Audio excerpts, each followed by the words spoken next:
السلام عليكم ورحمة الله. بسم الله الرحمن الرحيم. الحمد لله رب العالمين. الحمد لله نحمده ونستعينه ونستغفره ونعوذ بالله من شرور أنفسنا ومن سيئات أعمالنا. من يهده الله فلا مضل له ومن يضلله فلا هادي له.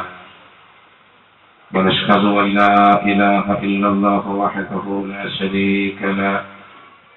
ونشهد أن محمدا عبده ورسوله أرسله بالهدى ودين الحق ليظهره على الدين كله ولو كره المشركون. لا حول ولا قوة إلا بالله العلي العظيم. أما بعد، بسم الله الرحمن الرحيم. إذا جاء نصر الله والفتح ورأيت الناس يدخلون في دين الله أفواجا فسبح بحمد ربك واستغفره إنه كان توابا. صدق الله مولانا العظيم. صدق وبلغ نبيه الرسول الكريم، ونحن على ذلك من الشاهدين الشاكرين، والحمد لله رب العالمين. سريت من حرم ليلا إلى حرم كما سرى البدر في تاج من الظلم.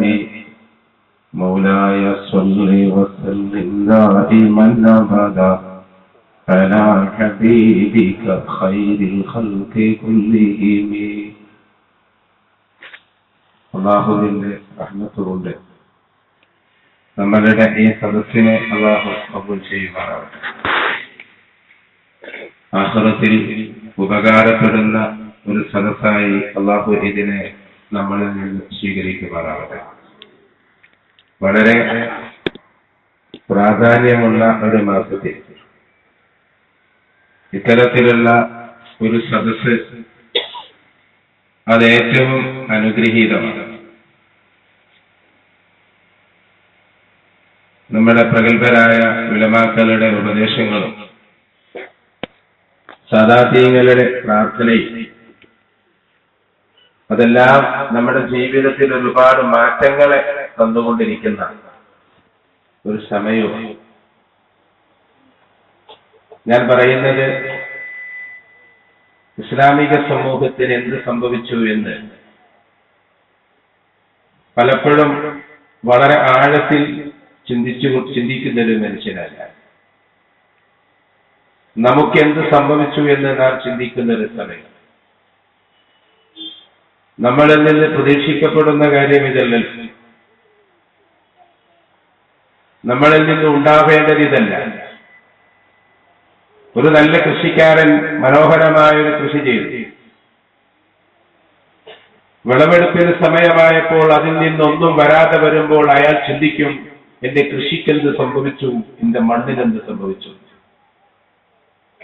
അപ്രതീക്ഷിതമായി സംഭവിക്കുന്ന കാര്യമാണ്. നമ്മൾ പ്രതീക്ഷിക്കാത്ത ഒരു പ്രതിഫലം അല്ലെങ്കിൽ ഒരു റിസൾട്ട് വരുമ്പോഴാണ് ഈ ചോദ്യം നമ്മൾ ഉന്നയിക്കാറുള്ളത്. എന്താണ് ഇതിന് സംഭവിച്ചത്? അത് പരിശുദ്ധ ഖുർആനിലും ചോദ്യമുണ്ട്. അത്തരം ഒരുപാട് ചോദ്യങ്ങളെ അല്ലാഹുവിന്റെ ഖുർആനിൽ കാണാം. മഹാന്മാരായ മുഹദ്ദിസുകളും മുഫസ്സിറുകൾ അവിടെ വ്യാഖ്യാനം കാണാം. സുആൽ തഅജ്ജുബിൻ, ഇതുണ്ടാവാൻ പാടില്ലാത്തൊരു കാര്യമാണ്, പക്ഷെ ഇപ്പോൾ ഉണ്ടായിരിക്കുന്നു അത്. അപ്പോൾ അല്ലാഹുവിന്റെ ഭാഗത്തു നിന്നുണ്ടായ ചോദ്യം തഅജ്ജുബിന്റെ ഒരു ചോദ്യമാണ്. ഖുർആൻ വ്യാഖ്യാതാക്കൾ അങ്ങനെ പറയാറുണ്ട്. ഖുർആൻ ക്ലാസെന്നും ഹദീസ് പഠനമെന്നും ഒക്കെ പറയുമ്പോൾ ഞാൻ നിങ്ങളോട് അടിവരകൾ ചേർത്തൊരു കാര്യം പറയാം. മഹാന്മാരായ മുഫസ്സിറുകൾ, ഖുർആൻ വ്യാഖ്യാതാക്കൾ, അവർ പറയാത്തൊരു വ്യാഖ്യാനം അല്ലാഹുവിന്റെ വിശുദ്ധ ഖുർആനിന് പറയരുത്. അത് ഭീമാബദ്ധമാണ്, വലിയ അപകടമാണ്. അല്ലാഹു റബ്ബുൽ ഇസ്സ സാധുക്കളാകെ നമ്മളെ കാത്തുരക്ഷിക്കുമാറാവട്ടെ. ഇന്ന് അങ്ങനെ ചില ഫാഷൻസ് ഒക്കെ ഉണ്ടാവുന്നുണ്ട്. ഉസൂലുൽ ഖുർആനിൽ ശരിക്കും തഫ്സീർ ഉസൂലുൽ ഖുർആനിനെ സംബന്ധിച്ച് അറിയാത്തത് കൊണ്ടാണ്. തഫാസീറുകൾ എങ്ങനെ ഉണ്ടാകുന്നുവെന്നും ഖുർആൻ വ്യാഖ്യാനത്തിൽ പാലിച്ചിരിക്കേണ്ട മര്യാദകൾ എന്തെന്നും ചിലർക്കെങ്കിലും മറന്നു പോകുന്നത് കൊണ്ടാണ് അത്ര വലിയൊരു കാര്യം കൊടുക്കാതെ ഒരു ലിറ്ററേച്ചറിലെ അർത്ഥം ഖുർആനിന് കൊടുക്കുന്നത്, ഭാഷാർത്ഥം കൊടുക്കുന്നത്, അതിന്റെ ആന്തരികമായ കാര്യങ്ങളെ ചിന്തിക്കാത്തത് കൊണ്ട്. ഇവിടെ കാര്യമായിട്ട് നടക്കുന്ന ചർച്ച എന്താ? ഞാൻ ചോദിച്ചല്ലോ, നമുക്കെന്ത് പറ്റിപ്പോയി? കാര്യമായി നമ്മുടെ സമൂഹത്തിൽ നടക്കുന്ന കാര്യം എന്താ? ഇപ്പോഴിവിടെ ഇസ്ലാമിക സംഘടനകൾ നേതൃത്വം നൽകുന്നത് എന്ത് പ്രവർത്തനത്തിനാണ്? അതല്ലെങ്കിൽ മുസ്ലിം സമൂഹം വളരെ ആഴത്തിൽ ചർച്ച ചെയ്തുകൊണ്ടിരിക്കുന്ന വിഷയം ഏതാണ് എന്നാണ്. പലപ്പോഴും നമ്മൾ ചിന്തിച്ചു പോകുന്നു, ഈ സമുദായത്തിന് എന്ത് പറ്റിയത്? ചില ആളുകൾ ഇസ്ലാമിക രാഷ്ട്രീയം ചർച്ച ചെയ്യും, ചില ആളുകൾ ഇസ്ലാമിക സാമ്പത്തിക ശാസ്ത്രം, ചില ആളുകൾക്ക് ഇസ്ലാമിക രാഷ്ട്രീയം, ചില ആളുകൾക്ക് സമുദ്രാന്തരീയ വിജ്ഞാനം, ചില ആളുകൾക്ക് ഇസ്ലാമിലെ ബഹിരാകാശ നിരീക്ഷണം, ചില ആളുകൾക്ക് ഇസ്ലാമിന്റെ സർവാത്മകത, ചില ആളുകളുടെ ഹരം ഇസ്ലാമിലെ രചനാത്മകത. ഇതിങ്ങനെ വളരെ സജീവമായി ചർച്ച ചെയ്യാൻ അതിലെ തത്വചിന്തകൾ. പക്ഷെ ഇതൊക്കെ മനുഷ്യനെ പരിവർത്തിപ്പിക്കുന്ന ഒരു ഘടകമാണോ എന്നൊരു ചോദ്യമാണ് ഞാൻ ഉന്നയിക്കുന്നത്.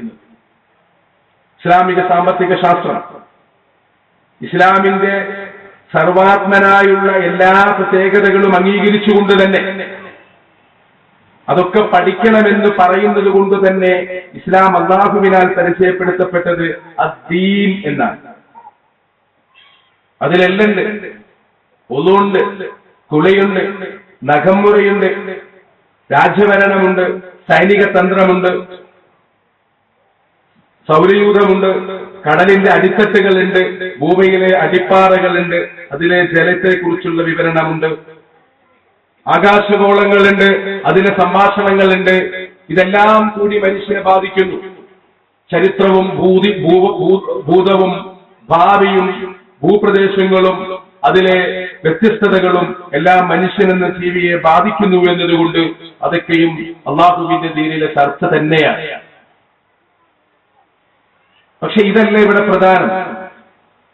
ആത്മീയമായി ഇസ്ലാമിനെ ഉൾക്കൊള്ളാൻ സാധിക്കണം. നമ്മൾ കനപ്പെട്ട കുറെ രചനകൾ ഉണ്ടാക്കി എന്ന് വെക്കാം, അതിവിടെ ആളുകളെ മാറ്റിമറിക്കുന്നില്ല. മനോഹരമായ ഒരുപാട് പ്രഭാഷണങ്ങൾ നിർവഹിക്കുന്നു എന്ന് വെക്കുക, അതും മനുഷ്യന്റെ ആത്മീയ ജീവിതത്തിൽ മാറ്റമുണ്ടാക്കുന്നില്ല. ശരിയായി ചിന്തിച്ചിട്ടില്ലെങ്കിൽ ഞാൻ ഈ പ്രസംഗിക്കുന്ന പ്രസംഗവും വെറുതെ നഷ്ടപ്പെട്ട രാവുകളിൽ ഒന്നായി പോകുമെന്ന് ഞാൻ ഭയപ്പെടുന്നു. നമ്മൾ മനസ്സിലാക്കേണ്ടത് ഇവിടെ പ്രവർത്തനത്തിനാണ് പ്രാധാന്യം, സംഭാഷണത്തിനല്ല. അലൈസലിൽ ഇൻസാനി ഇല്ലാ മാ സഅ.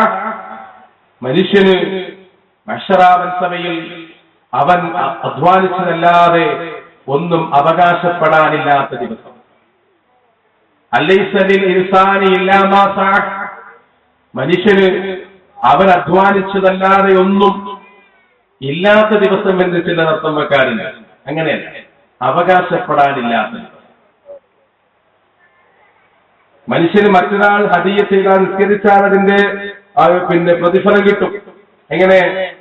ഒരു സ്വാലിഹായ മനുഷ്യൻ ഒരു പള്ളി ഉണ്ടാക്കി വഖഫ് ചെയ്തു, അവിടെ ആളുകൾ നിസ്കരിക്കുമ്പോൾ അവന് പ്രതിഫലം കിട്ടും.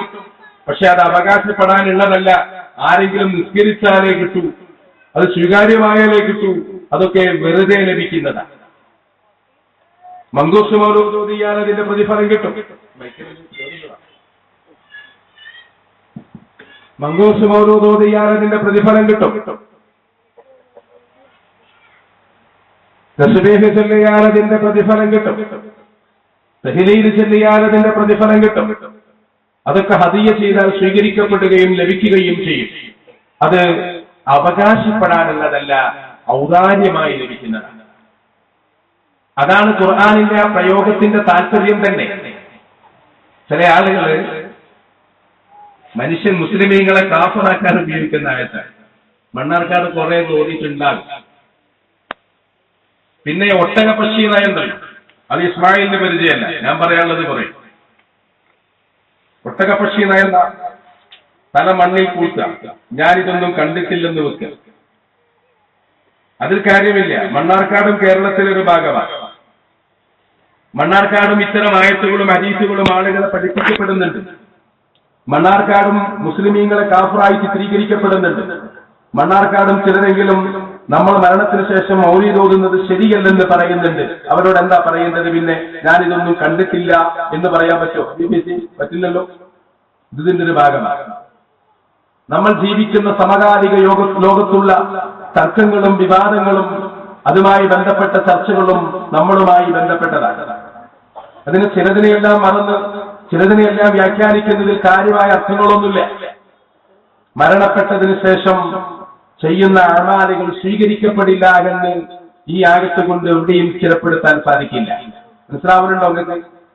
അല്ലൈസലിൽ ഇൻസാനി ഇല്ലാ മാ സഅ. ഒരു മനുഷ്യന് അവൻ അധ്വാനിച്ചതല്ലാതെ മറ്റെന്തെങ്കിലും അവകാശപ്പെടാനുണ്ടോ എന്ന് അല്ലാഹു ചോദിച്ചു. മറ്റാരെങ്കിലും അധ്വാനിച്ചതിൽ നമുക്ക് ആർക്കെങ്കിലും അവകാശവാദം ഉന്നയിക്കാൻ പറ്റും? ഞാൻ ഈ പ്രസംഗിക്കുന്നത് ഇതിൽ നിങ്ങൾക്ക് അവകാശവാദം ഉന്നയിക്കാൻ പറ്റും? എന്റെ അറിവിൽ, ഞാൻ അധ്വാനിച്ചുണ്ടാക്കിയ അറിവിൽ നിങ്ങൾക്ക് അവകാശവാദം ഉന്നയിക്കാൻ പറ്റും? ഞാൻ നിസ്കരിച്ച നിസ്കാരത്തിൽ നിങ്ങൾക്ക് അവകാശവാദം ഉന്നയിക്കാൻ പറ്റൂ? ഞാൻ ചെയ്ത ഹജ്ജിൽ നിങ്ങൾക്ക് അവകാശവാദം ഉന്നയിക്കാൻ പറ്റൂ? ഞാൻ ചൊല്ലിയ തഹ്ലീലിൽ നിങ്ങൾക്ക് അവകാശവാദം ഉന്നയിക്കാൻ പറ്റൂ? ഞാൻ ചൊല്ലിയ ദിക്റിൽ നിങ്ങൾക്ക് അവകാശവാദം ഉന്നയിക്കാൻ പറ്റൂ? ഇതല്ലേ ആയത്തിന്റെ താല്പര്യം? അലൈസലിൽ ഇൻസാനി ഇല്ലാ മാ സഅ. ഒരു മനുഷ്യൻ അവൻ അധ്വാനിച്ചതല്ലാതെ മറ്റൊന്നും അവകാശപ്പെടാനില്ല എന്നാണ് ആയത്തിന്റെ താല്പര്യം. അവിടെ അല്ലൈസലിൽ ഇൻസാനി എന്ന് രണ്ട് ലാമ കൊണ്ട് പറയാനുള്ള കാരണം എന്താ? അല്ലൈസ ലിൽ ഇൻസാനി എന്ന് പറഞ്ഞത്, ലൈസ ലിൽ ഇൻസാനി എന്ന് പറയാനുള്ള ലാമിന്റെ കാരണം ആ ലാം തംലീഖി എന്ന് പറയും. അല്ലാമു ലിത്തംലീഖി എന്ന് അല്ലാമു ലിൽ മിൽക്കി വശ്ബിഹിഹി വഫി. ബഹുമാനപ്പെട്ട ശൈഖ് അൽഫിയിലെ മുസന്നിഫ് ഇബ്നു മാലിക് റഹിമഹുല്ലാഹ് മനോഹരമായി വിശദീകരിച്ചുകൊണ്ട് പറഞ്ഞു, അല്ലാമു ലിൽ മിൽക്കി വശ്ബിഹിഹി വഫി. ലാം അവിടെ തംലീഖിയ. ലിറ്ററേച്ചറിലെ അർത്ഥം കൊടുത്തോ, ഭാഷാർത്ഥം കൊടുത്തോ, അതിന്റെ ആന്തരികാർത്ഥത്തിലേക്ക് പോകണ്ട. മഹാധരന്മാരായ ആരിഫീങ്ങളും സ്വാലിഹീങ്ങളും ആയിരക്കണക്കിന് വ്യാഖ്യാനങ്ങൾ ഈ ആയത്തിന് നടത്തിയിട്ടുണ്ട്. അതൊക്കെ പോട്ടെ, ഭാഷാപരമായ ഒരു ധർമ്മം നിർവഹിക്കണ്ടേ? അതിന്റെ അർത്ഥം അവകാശപ്പെടാനില്ല എന്നാണ്. ഔദാര്യമാക്കി നൽകാനില്ല എന്നില്ല. നിങ്ങൾക്കൊരു 10 ഏക്കർ സ്ഥലമുണ്ട്, അതിലെനിക്ക് അവകാശപ്പെടാനൊന്നുമില്ല. പക്ഷേ നിങ്ങൾ എനിക്കൊരു മാങ്ങ തന്നാൽ, നിങ്ങൾ എനിക്കൊരു തേങ്ങ തന്നാൽ, നിങ്ങൾ എനിക്ക് അല്പം പണം തന്നാൽ അതൊരു സദഖയാണ്. ഇത് തന്നെയാണ് നമ്മൾ എല്ലാവരും നിസ്കാരത്തിന് ശേഷമോ അല്ലെങ്കിൽ ഖുർആൻ ഓതിയിട്ടോ മൗലീദ് ഓതിയിട്ടോ പറയുന്നത്, അല്ലാഹുവേ ഇതിന്റെ പ്രതിഫലം ഔദാര്യം എന്ന നിലയിൽ, ഞങ്ങൾ നൽകുന്ന സമ്മാനം എന്ന നിലയിൽ, ഞങ്ങൾ നൽകുന്ന സദഖ എന്ന നിലയിൽ ഞങ്ങളുടെ പ്രിയപ്പെട്ട സഹോദരന്റെ, പിതാവിന്റെ, മാതാവിന്റെ, ഭാര്യയുടെ, ഗുരുനാഥന്റെ അവരിടത്തിലെത്തിക്കണേ, അതിന്റെ പ്രതിഫലത്തെ എത്തിക്കണേ എന്ന് പറയുന്നത്. അത് അയാൾക്ക് എങ്ങനെ അവകാശപ്പെടാൻ പറ്റുമോ? ഞാൻ പറയുന്നത് ഇത്രയും വ്യക്തമായി ആളുകൾക്ക് മനസ്സിലാവുന്ന ഒരു കാര്യത്തെ വളരെ കൂടുതൽ വികൃതമാക്കി നമുക്കിടയിലുള്ള മരണാനന്തര കർമ്മങ്ങളെ പോലും ഇല്ലായ്മ ചെയ്യുന്ന ഈ സമുദായത്തിന് എന്ത് പറ്റി എന്ന് ചിന്തിക്കട്ടെ. തൽക്കാലം നമുക്ക് ഗോളശാസ്ത്രം മറക്കാം, തൽക്കാലം നമുക്ക് അതിലെ സാമ്പത്തിക വിഷയങ്ങളെയൊക്കെ മറക്കാം. നമ്മൾ നമ്മുടെ ജീവിതവുമായി തട്ടി നിൽക്കുന്ന ഇത്തരം കാര്യങ്ങൾ മനസ്സിലാക്കേണ്ടതുണ്ടല്ലോ. എന്നിട്ട് ഇവിടെ എന്താ സംഭവിക്കുന്നത്? പിന്നെ എവിടെ എന്തൊക്കെയാ വാദങ്ങൾ വരുന്നത്? ശരിക്കും മനസ്സിലാക്കേണ്ട ചില കാര്യങ്ങളുണ്ട് ഇവിടെ. സുബ്ഹാനല്ലദീ അസ്റാ ബിഅബ്ദിഹി ലൈലൻ മിനൽ മസ്ജിദിൽ ഹറാമി ഇലൽ മസ്ജിദിൽ അഖ്സല്ലദീ ബാറക്നാ ഹൗലഹു. വിശുദ്ധമായ റജബ് മാസമാണ്. ഈ മാസത്തിന് ഒരുപാട് പ്രത്യേകതകളുണ്ട്. അല്ലാഹു നൽകിയ പ്രത്യേകതകളിൽ പ്രധാനം പ്രാർത്ഥനകൾ സ്വീകരിക്കപ്പെടുന്ന മാസമാണ്. ഇബാദത്തിന് കൂടുതൽ പ്രതിഫലം നൽകപ്പെടുന്ന മാസമാണ്. ശിക്ഷയ്ക്ക് തെറ്റ് ചെയ്താൽ ശിക്ഷിക്കപ്പെടുന്ന മാസമാണ്. തൗബ അതിവേഗം സ്വീകരിക്കപ്പെടുന്ന മാസമാണ്. ഈ പുണ്യമാസം വന്നാൽ അഷ്റഫുൽ ഖൽഖ് ത്വഹ മുഹമ്മദുർ റസൂലുള്ളാഹി സ്വല്ലല്ലാഹു അലൈഹി വസല്ലമ തങ്ങൾ പറയും, അല്ലാഹുമ്മ ബാരിക് ലനാ ഫീ റജബിൻ വശഅബാൻ വബല്ലിഗ്നാ റമളാൻ. റജബിലും ശഅബാനിലും നീ ഞങ്ങൾക്ക് ബറക്കത്ത് നൽകണം തമ്പുരാനെ. നീ ഞങ്ങൾക്ക് ബറക്കത്ത് നൽകണം എന്ന് പറയുന്ന പുണ്യമാസം. ഈ മാസത്തിന്റെ പ്രത്യേകത എന്താ? സുബ്ഹാനല്ലദീ അസ്റാ ബിഅബ്ദിഹി ലൈലൻ മിനൽ മസ്ജിദിൽ ഹറാമി ഇലൽ മസ്ജിദിൽ അഖ്സ. അല്ലാഹുവിന്റെ സുബ്ഹാനല്ലദീ, അല്ലാഹു എത്ര പരിശുദ്ധനാണ്. അസ്റാ ബിഅബ്ദിഹി, തന്റെ അടിമയെയുമായി അല്ലാഹു ഇസ്റാ നടത്തി. അസ്റാ ബിഅബ്ദിഹി, അബ്ദിഹി എന്ന പ്രയോഗമുണ്ട്. അസ്റാ എന്ന പ്രയോഗത്തിൽ ബിഅബ്ദിഹി എന്ന് പറയുമ്പോൾ ഭാഷാപരമായി അവിടെ കുറെ ചിന്തിക്കാനുണ്ട്. ഒരു പണ്ഡിത സദസ്സല്ലല്ലോ നമ്മൾ ഉദ്ദേശിക്കുന്നത്, പണ്ഡിത സമ്മേളനമല്ല. അപ്പൊ ഭാഷാപരമായ സാഹിത്യ ഭംഗിയെ തൽക്കാലം മറന്നുകൊണ്ട് ഞാൻ പറയുന്നു, അഷ്റഫുൽ ഖൽഖ് ത്വഹ മുഹമ്മദുർ റസൂലുള്ളാഹി സ്വല്ലല്ലാഹു അലൈഹി വസല്ലമ തങ്ങളെ അല്ലാഹു റബ്ബുൽ ഇസ്സ ഒരു രാത്രിയിൽ ഇസ്റാ നടത്തുകയാണ്. എവിടേക്ക്? മിനൽ മസ്ജിദിൽ ഹറാമി ഇലൽ മസ്ജിദിൽ അഖ്സ. മിനൽ മസ്ജിദിൽ ഹറാമി, മസ്ജിദുൽ ഹറാമിൽ നിന്ന് ഇലൽ മസ്ജിദിൽ അഖ്സ, പരിശുദ്ധമായ മസ്ജിദുൽ അഖ്സായിലേക്ക്, ബൈത്തുൽ മഖ്ദസിലേക്ക് പുണ്യപ്രവാചകരെ അല്ലാഹു ഇസ്റാ നടത്തുന്നു. ഇവിടെ ഒരു ദുർവ്യാഖ്യാനം, നിബിതങ്ങള് അങ്ങനെ അങ്ങോട്ട് പോയി എന്ന് പറയാനുള്ളൊരു മടിയുണ്ട്. ഇതൊരു സ്വപ്നമായിരുന്നു. അപ്പൊ അവിടെ നിന്ന് ഉണർന്നു. അസ്റാ ബിഅബ്ദിഹി ലൈലൻ മിനൽ മസ്ജിദിൽ ഹറാമി ഇലൽ മസ്ജിദിൽ അഖ്സ. മിനൽ മസ്ജിദിൽ ഹറാമി ഇലൽ മസ്ജിദിൽ അഖ്സ. മിന ഇല, ആ രണ്ട് പ്രയോഗങ്ങൾ എന്താ? സ്വപ്നത്തിന് അത് ഉണ്ടാവില്ല. അങ്ങനെ ചില വ്യാഖ്യാനങ്ങൾ ഇവിടെ നടക്കുന്നുണ്ട്. അങ്ങനെ കുറെ ആളുകൾ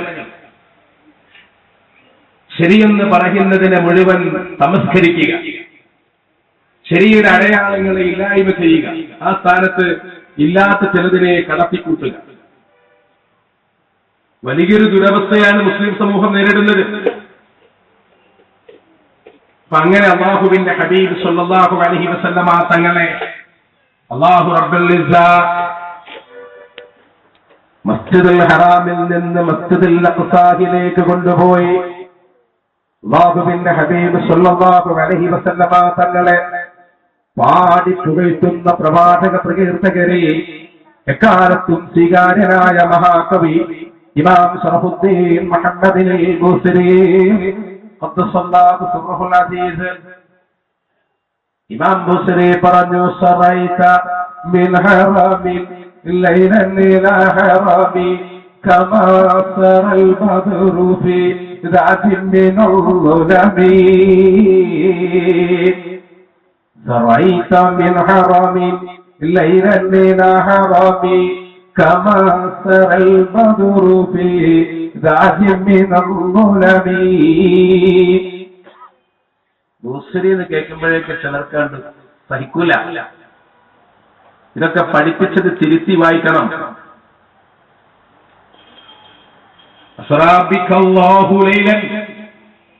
ഇമാം അഹ്മദ് ശൗഖി റഹിമഹുല്ലാഹ് പാടുന്നുണ്ട് ബഹുദുൽ ഖുർദയിൽ, ലോകത്ത് അല്ലാഹുവിന്റെ ഹബീബ് സ്വല്ലല്ലാഹു അലൈഹി വസല്ലമ തങ്ങളുടെ ജീവിത ചരിത്രം എഴുതാൻ ഭാഗ്യം ലഭിച്ചവരാരോ അവിടുത്തെ പുണ്യ ജീവിതത്തെക്കുറിച്ച് എന്തെങ്കിലും ഒന്ന് പറയാൻ ഭാഗ്യം ലഭിച്ച മുഴുവൻ ആളുകളും അല്ലാഹുവിന്റെ ഹബീബ് സ്വല്ലല്ലാഹു അലൈഹി വസല്ലമ തങ്ങളുടെ ആ ഇസ്രായിനെ സംബന്ധിച്ച് നല്ലവണ്ണം വിശദീകരിക്കുന്നുണ്ട്.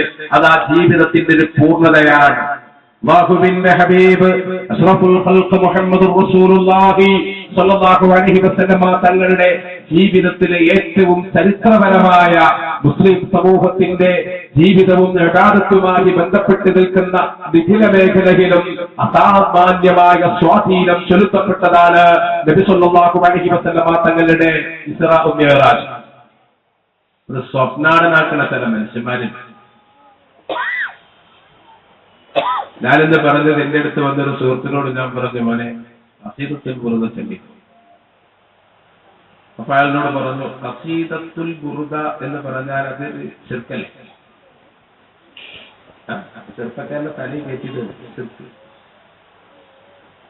ശിർക്ക് എന്ന് പറഞ്ഞ ശരിക്കല്ല. ശരിക്ക് ശിർക്ക് എന്ന് പറഞ്ഞാൽ എന്താ? നിങ്ങൾ കേൾക്കലില്ലേ? പദം കേൾക്കലില്ലേ? അല്ലേ? എന്താ കുട്ടികൾ നിങ്ങൾ കേൾക്കലില്ലേ?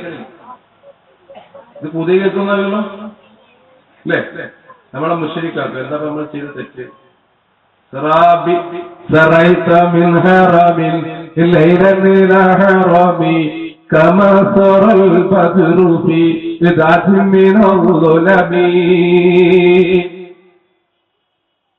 ആധുനികതയുടെ പ്രൗഢിയില്ലാതെ ആരാരുമെത്താത്ത ആഫ്രിക്കൻ ഭൂഖണ്ഡത്തിലെ ഈജിപ്തിലെ അലക്സാണ്ട്രിയ പ്രവിശ്യയിലെ ബുസൈർ എന്ന കുഗ്രാമത്തിലെ ചെറിയ ഈത്തപ്പനയോല കൊണ്ടുണ്ടാക്കിയ ഒരു ഷെഡിലിരുന്ന് ആരും കേൾക്കാതെ പുണ്യപ്രവാചകർ സല്ലല്ലാഹു അലൈഹി വസല്ലമ തങ്ങളെ ഇമാം ശറഫുദ്ദീൻ മുഹമ്മദിനെ ബൂസരി ഒറ്റയ്ക്കിരുന്ന് ഇങ്ങനെ പാടിപ്പുകഴ്ത്തി.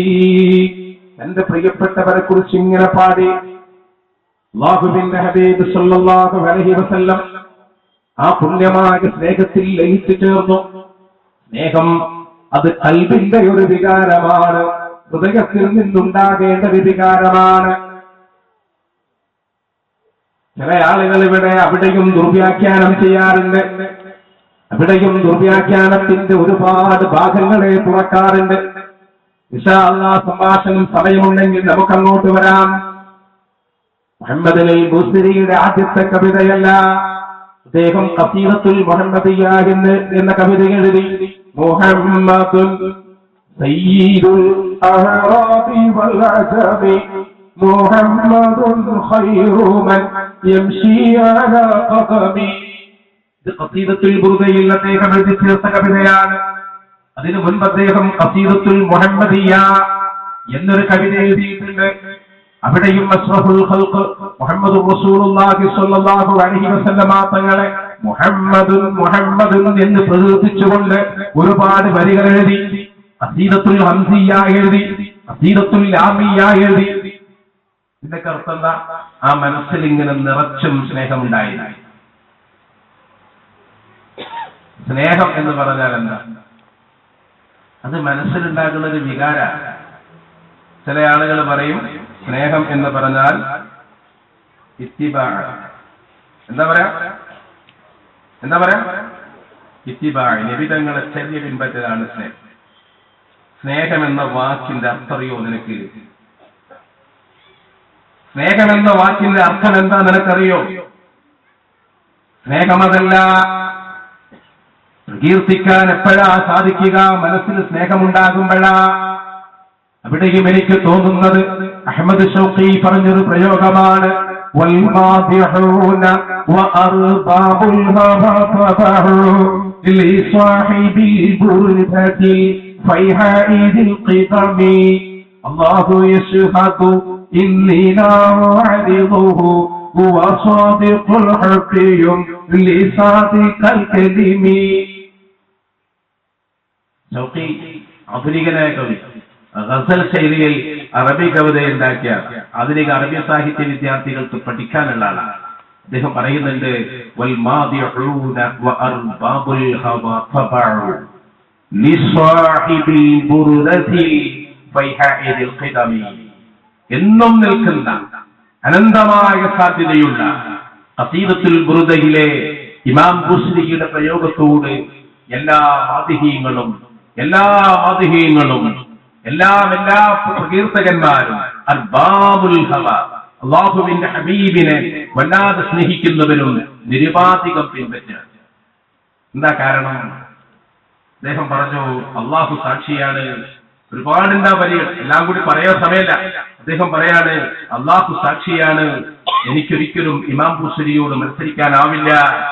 കാരണം യഥാർത്ഥത്തിലുള്ള സ്നേഹമാണ് യഥാർത്ഥത്തിലെ പ്രകീർത്തനമുണ്ടാക്കുന്നത്. ചിലർക്കെങ്കിലും മങ്കൂസ് മൗലൂദ് ഓതാൻ കഴിയാത്തത് എന്താ? അല്ലാഹുവിന്റെ ഹബീബിനെ യഥാർത്ഥത്തിൽ സ്നേഹിക്കാൻ സാധിക്കാത്തത്. ചിലർക്കെങ്കിലും അതൊരു ഫാഷൻ അല്ല എന്ന് തോന്നാതിരിക്കാൻ കാരണം അവരുടെ ഖൽബിൽ സ്നേഹമില്ലാത്തത് കൊണ്ടാണ്. നമ്മൾ എന്ത് ചെയ്യും? മറ്റെന്തെങ്കിലും ആണെങ്കിൽ വെച്ച് പിടിപ്പിക്കാമായിരുന്നു.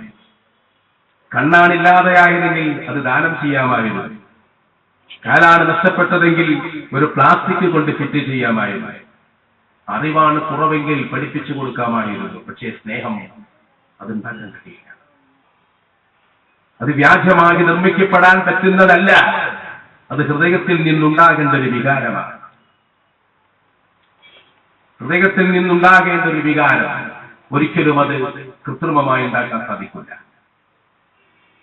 അപ്പോഴാണ് പിന്നെ അടുത്ത ദുർവ്യാഖ്യാനം വന്നത്, ഖുൽ ഇൻ കുൻതും തുഹിബ്ബൂനല്ലാഹ ഫത്തബിഊനി യുഹ്ബിബുക്കുമുല്ലാഹ്. അത് കൂടുതലും പറയുന്നത് നമ്മളെ മറ്റേ ടീമുണ്ട്, ഉൾപ്പെടുന്ന ടീം, വിദേശികൾ അല്ലേ. നമ്മളവരെ ചരിത്രവും കാര്യങ്ങളും ഒന്നും വിശദീകരിക്കാൻ ഒരുക്കല്ല. അവരെന്താ പറയണത്? സുന്നികളാണെന്നാ പറയണത്. ഓക്കെ, ഒരു 10-15 ദിവസം മങ്കൂസ് മോന് തോന്നി സുന്നികളാണ് കാണിച്ചെന്നാ മതി, തീർന്നില്ല. ഉറുദു, ഹിന്ദി, തെലുങ്കൊന്നും വായിക്കണ്ട അല്ലേ. ഒരു 20 റക്അത്ത് തറാവീഹ് നിസ്കരിക്കുക, മങ്കൂസ് മോന് തോതുക, ഞങ്ങൾ റിഫായ റാത്തീബ് ചെല്ലലുണ്ട്, അതിലൊന്ന് കൂടി തന്നാ മതി, ഹദ്ദാദ് റാത്തീബിന് ഇരുന്നാ മതി. ഇതിനൊക്കെ നമുക്ക് സുന്നികളെ മനസ്സിലാക്കാൻ പറ്റും. ബഹുമാനപ്പെട്ട സമസ്ത കേരള ജമിയത്തുൽ ഉലമ അതിന്റെ മീൻചന്ത സമ്മേളനത്തിൽ ബഹുമാനപ്പെട്ട അബൂ സഅദ് അഹ്മദ് ഖുശാലിയാത്തി റഹിമഹുല്ലാ സുന്നി എന്നതിന് ഡെഫിനിഷൻ കൊടുത്തുകൊണ്ട് ഒരു സമ്മേളനം അവതരിപ്പിച്ചിട്ടുണ്ട്, ഒരു പ്രമേയം അവതരിപ്പിച്ചിട്ടുണ്ട്. അത് സുന്നി ആരാന്ന് പറയുന്നുണ്ട്. അപ്പറഞ്ഞ കാര്യം ചെയ്താലേ സുന്നി. അത് ബഹുമാനപ്പെട്ട സമസ്ത കേരള ജമിയത്തുൽ ഉലമയുടെ മഹാന്മാരായ ഉലമാക്കന്മാരുടെ തീരുമാനം. ഇവനാണ് സുന്നി. കാരണം ഈ വാദങ്ങളൊക്കെ വരും. ഇപ്പോൾ നമുക്ക് ആയത്തിലേക്ക് തന്നെ മടങ്ങാം. ഖുൽ, നിങ്ങൾ അർത്ഥം വെച്ചോളൂ. ഖുൽ, പ്രഭു അവിടുന്ന് പറയുക, ഇൻ കുൻതും, നിങ്ങളാണെങ്കിൽ, ഇൻ കുൻതും തുഹിബ്ബൂനല്ലാഹ, എന്താ പ്രയോഗം? നിങ്ങൾ അല്ലാഹുവിനെ ഇഷ്ടം വെക്കുന്നവരാണെങ്കിൽ. നിങ്ങൾ ഇന്ന ഇഷ്ടം വെക്കുന്നവരാണെങ്കിൽ എന്താ പ്രയോഗം? ആണോ? എന്താ അതിനർത്ഥം? നിങ്ങൾ അല്ലാഹുവിനെ സ്നേഹിക്കുന്നവരാണെങ്കിൽ, നിങ്ങൾ അല്ലാഹുവിനെ സ്നേഹിക്കുന്നവരാണെങ്കിൽ എന്താ അതിന്റെ അർത്ഥം? ഒന്നുകൂടി പറയൂ. ഇങ്ങോട്ട് വരി. എന്താ പറയും? എന്താ അതിന്റെ അർത്ഥം? നിങ്ങൾ അല്ലാഹുവിനെ ഫത്തബിഊനി, നിങ്ങൾ എന്നെ പിൻപറ്റുക. എന്നാൽ എന്ത് സംഭവിക്കും? യുഹിബ്ബുക്കുമുല്ലാഹ്, അല്ലാഹു നിങ്ങളെ സ്നേഹിക്കും. ഇവിടെ എവിടെ മൗലൂദ് വന്നു? തിരിഞ്ഞില്ല. സൃഷ്ടാവുണ്ട് എന്ന് വിശ്വസിക്കുന്ന ആളുകളല്ലേ ലോകത്ത് ഭൂരിപക്ഷം? എന്താ നിങ്ങളുടെ അഭിപ്രായം? അല്ലേ? ഈ വിശ്വാസം ഹൈന്ദവർക്കില്ലേ? ക്രൈസ്തവർക്കില്ലേ? ജൂതന്മാർക്കില്ലേ? എല്ലാവർക്കും ഉണ്ട്. ഈ പ്രപഞ്ചത്തിൽ ഒരു സൃഷ്ടാവുണ്ടെന്ന വിശ്വാസമുണ്ട്. കണ്ണും കാതും ചെവിയും തന്നത് ആ സൃഷ്ടാവാണെന്ന് വിശ്വസിക്കുന്ന ഒരു കൂട്ടം ജനങ്ങളുണ്ട്. ഇനി ഏത് തോന്നിവാസിക്കും അള്ളാഹു ഉണ്ടെന്ന വിശ്വാസമുണ്ട്. അള്ളാഹുവിനോട് അങ്ങോട്ട് സ്നേഹമുണ്ട്.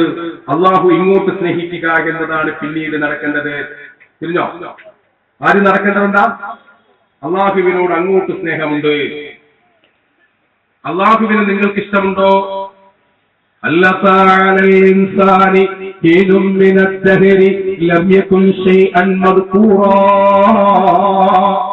ഒന്നുമല്ലാതെ കഴിഞ്ഞുപോയൊരു കാലം ഇതൊക്കെയും നൽകിയത് അല്ലാഹുവാണ്.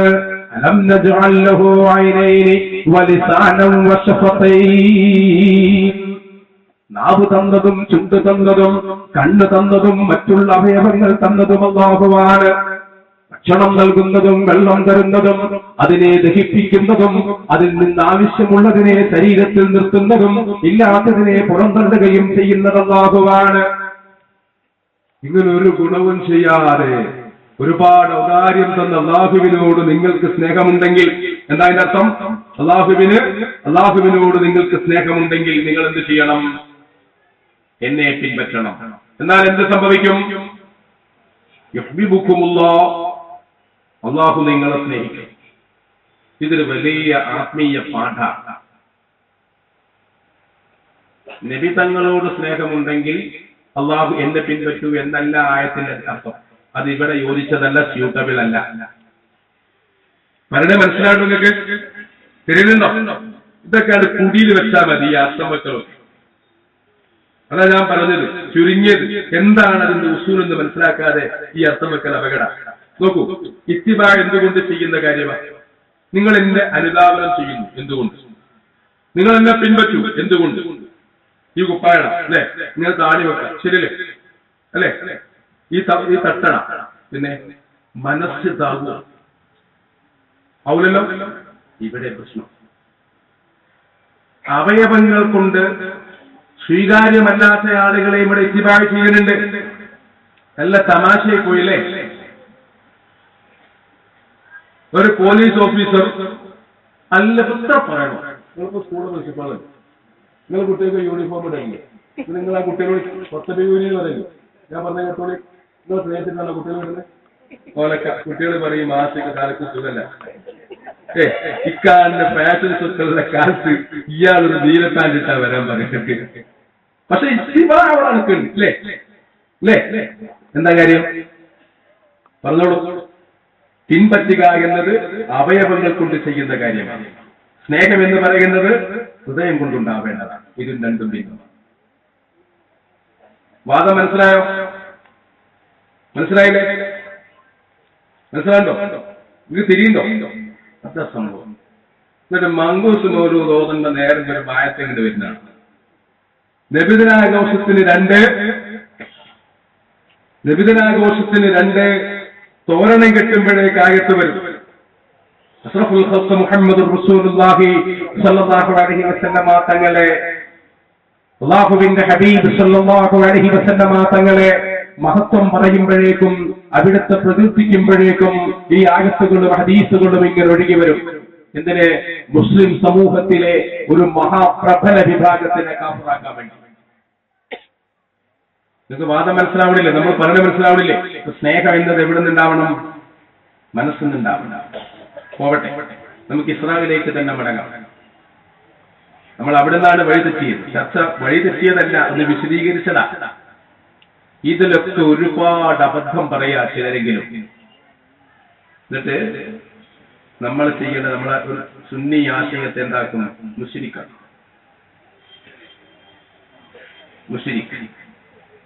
അതിന് ചിലപ്പോ പറയും അബൂജഹലിന് പോലും തൗഹീദ് ഉണ്ടായിരുന്നു. നിങ്ങൾ കേട്ടിട്ടില്ലത് അല്ലേ? അബൂജഹലിനും നമ്മളെ സുന്നികളെ വിശ്വാസം ഉണ്ടായിരുന്നു. നിങ്ങൾ കേട്ടിട്ടില്ല അല്ലേ? ഇങ്ങനെ വ്യാഖ്യാനം. അത് ഖുർആൻ കൊണ്ട് കാഫിറാകാണ്. അബൂജഹലിന്റെ വിശ്വാസം എന്താ? ഇത് പഠിച്ചോളൂ, ഇതൊക്കെ പഠിച്ചോളൂ, നിങ്ങൾക്ക് അറിയുന്ന കാര്യമാണ്. അബൂജഹലിന്റെ വിശ്വാസം എന്താ? ഖുൽ യാ അയ്യുഹൽ കാഫിറൂൻ ലാ അഅ്ബുദു മാ തഅ്ബുദൂൻ. നിങ്ങൾക്ക് അറിയുന്ന സുന്ന എന്താ പറയുന്നത്? ഖുൽ, പ്രഭോ അവിടുന്ന് പറയൂ, യാ അയ്യുഹൽ കാഫിറൂൻ, ഓ മക്ക മുശ്രിക്കീങ്ങളെ, ലാ അഅ്ബുദു മാ തഅ്ബുദൂൻ വലാ അൻതും അഅ്ബിദൂന മാ അഅ്ബുദു. നിങ്ങൾ ആരാധിക്കുന്നതിനെ ഞാൻ ആരാധിക്കുന്നില്ല. വലാ അൻതും അഅ്ബിദൂന മാ അഅ്ബുദു, എന്റെ അല്ലാഹുവിനെ നിങ്ങളും വിശ്വസിക്കുന്നില്ല എന്ന് ഖുർആനിൽ അല്ലാഹു വ്യക്തമായി മക്ക മുശ്രിക്കുകളെ വിശ്വാസം പറഞ്ഞിട്ട് മൗലവി പിന്നെ മക്ക മുശ്രിക്കീങ്ങൾ പറഞ്ഞതാണ്. ആരാതുണ്ടാക്കിയത് അല്ലാഹ് എന്ന് പറയും, ഇതുണ്ടാക്കിയത് ആരാ അല്ലാഹ് എന്ന് പറയും, മറ്റാരുണ്ടാക്കിയ അല്ലാഹ് എന്ന് പറയും. അവിടെ ഭാഷ ദുർവ്യാഖ്യാനം ചെയ്യാൻ. മൗലവി എന്ന് പറഞ്ഞാൽ പുരുഷനും, അല്ലെങ്കിൽ ചെറിയൊരു മാറ്റം വരുത്തണപ്പത് അല്ലെ? അഭിനയിച്ച് അല്ലെ? അതിൽ പാണും പെണ്ണും ഉണ്ട്. ഇവിടെ പെണ്ണുങ്ങൾ മൗലവി എങ്ങനെ പറയാം? പുരുഷന്മാർക്ക് തൽക്കാലം നമുക്ക് മൗലവൻ എന്ന് വിളിക്കാം അല്ലെ? പെണ്ണിങ്ങനെ നമുക്ക് മൗലവിയാന്നോ അല്ലെങ്കിൽ മൗലവി വിളിച്ചൂടെ? സ്ഥാനം എന്തുണ്ട്? ആണും പെണ്ണും ഉണ്ട്. എന്താ മനസ്സിലായി? എന്നിട്ട് ഇറങ്ങിയിട്ട് നല്ല വെള്ളം ആയത്തും ഹദീസും ഇങ്ങനെ പഠിപ്പിക്കുകയാണ് ആൾക്കാരെ. എന്താ മക്ക മുശ്രിക്കിന്റെ വിശ്വാസം?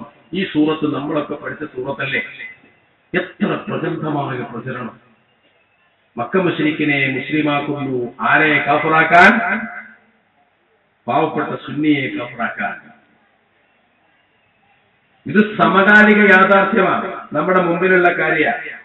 നിങ്ങൾ ഇങ്ങനെ വിശ്വാസപരമായി ചൂഷണം ചെയ്യുന്ന കാര്യം മറന്നിട്ട് ഞാൻ പഴയ കാലത്തൊരു ചരിത്രം പറഞ്ഞിട്ട് എന്താ കാര്യം?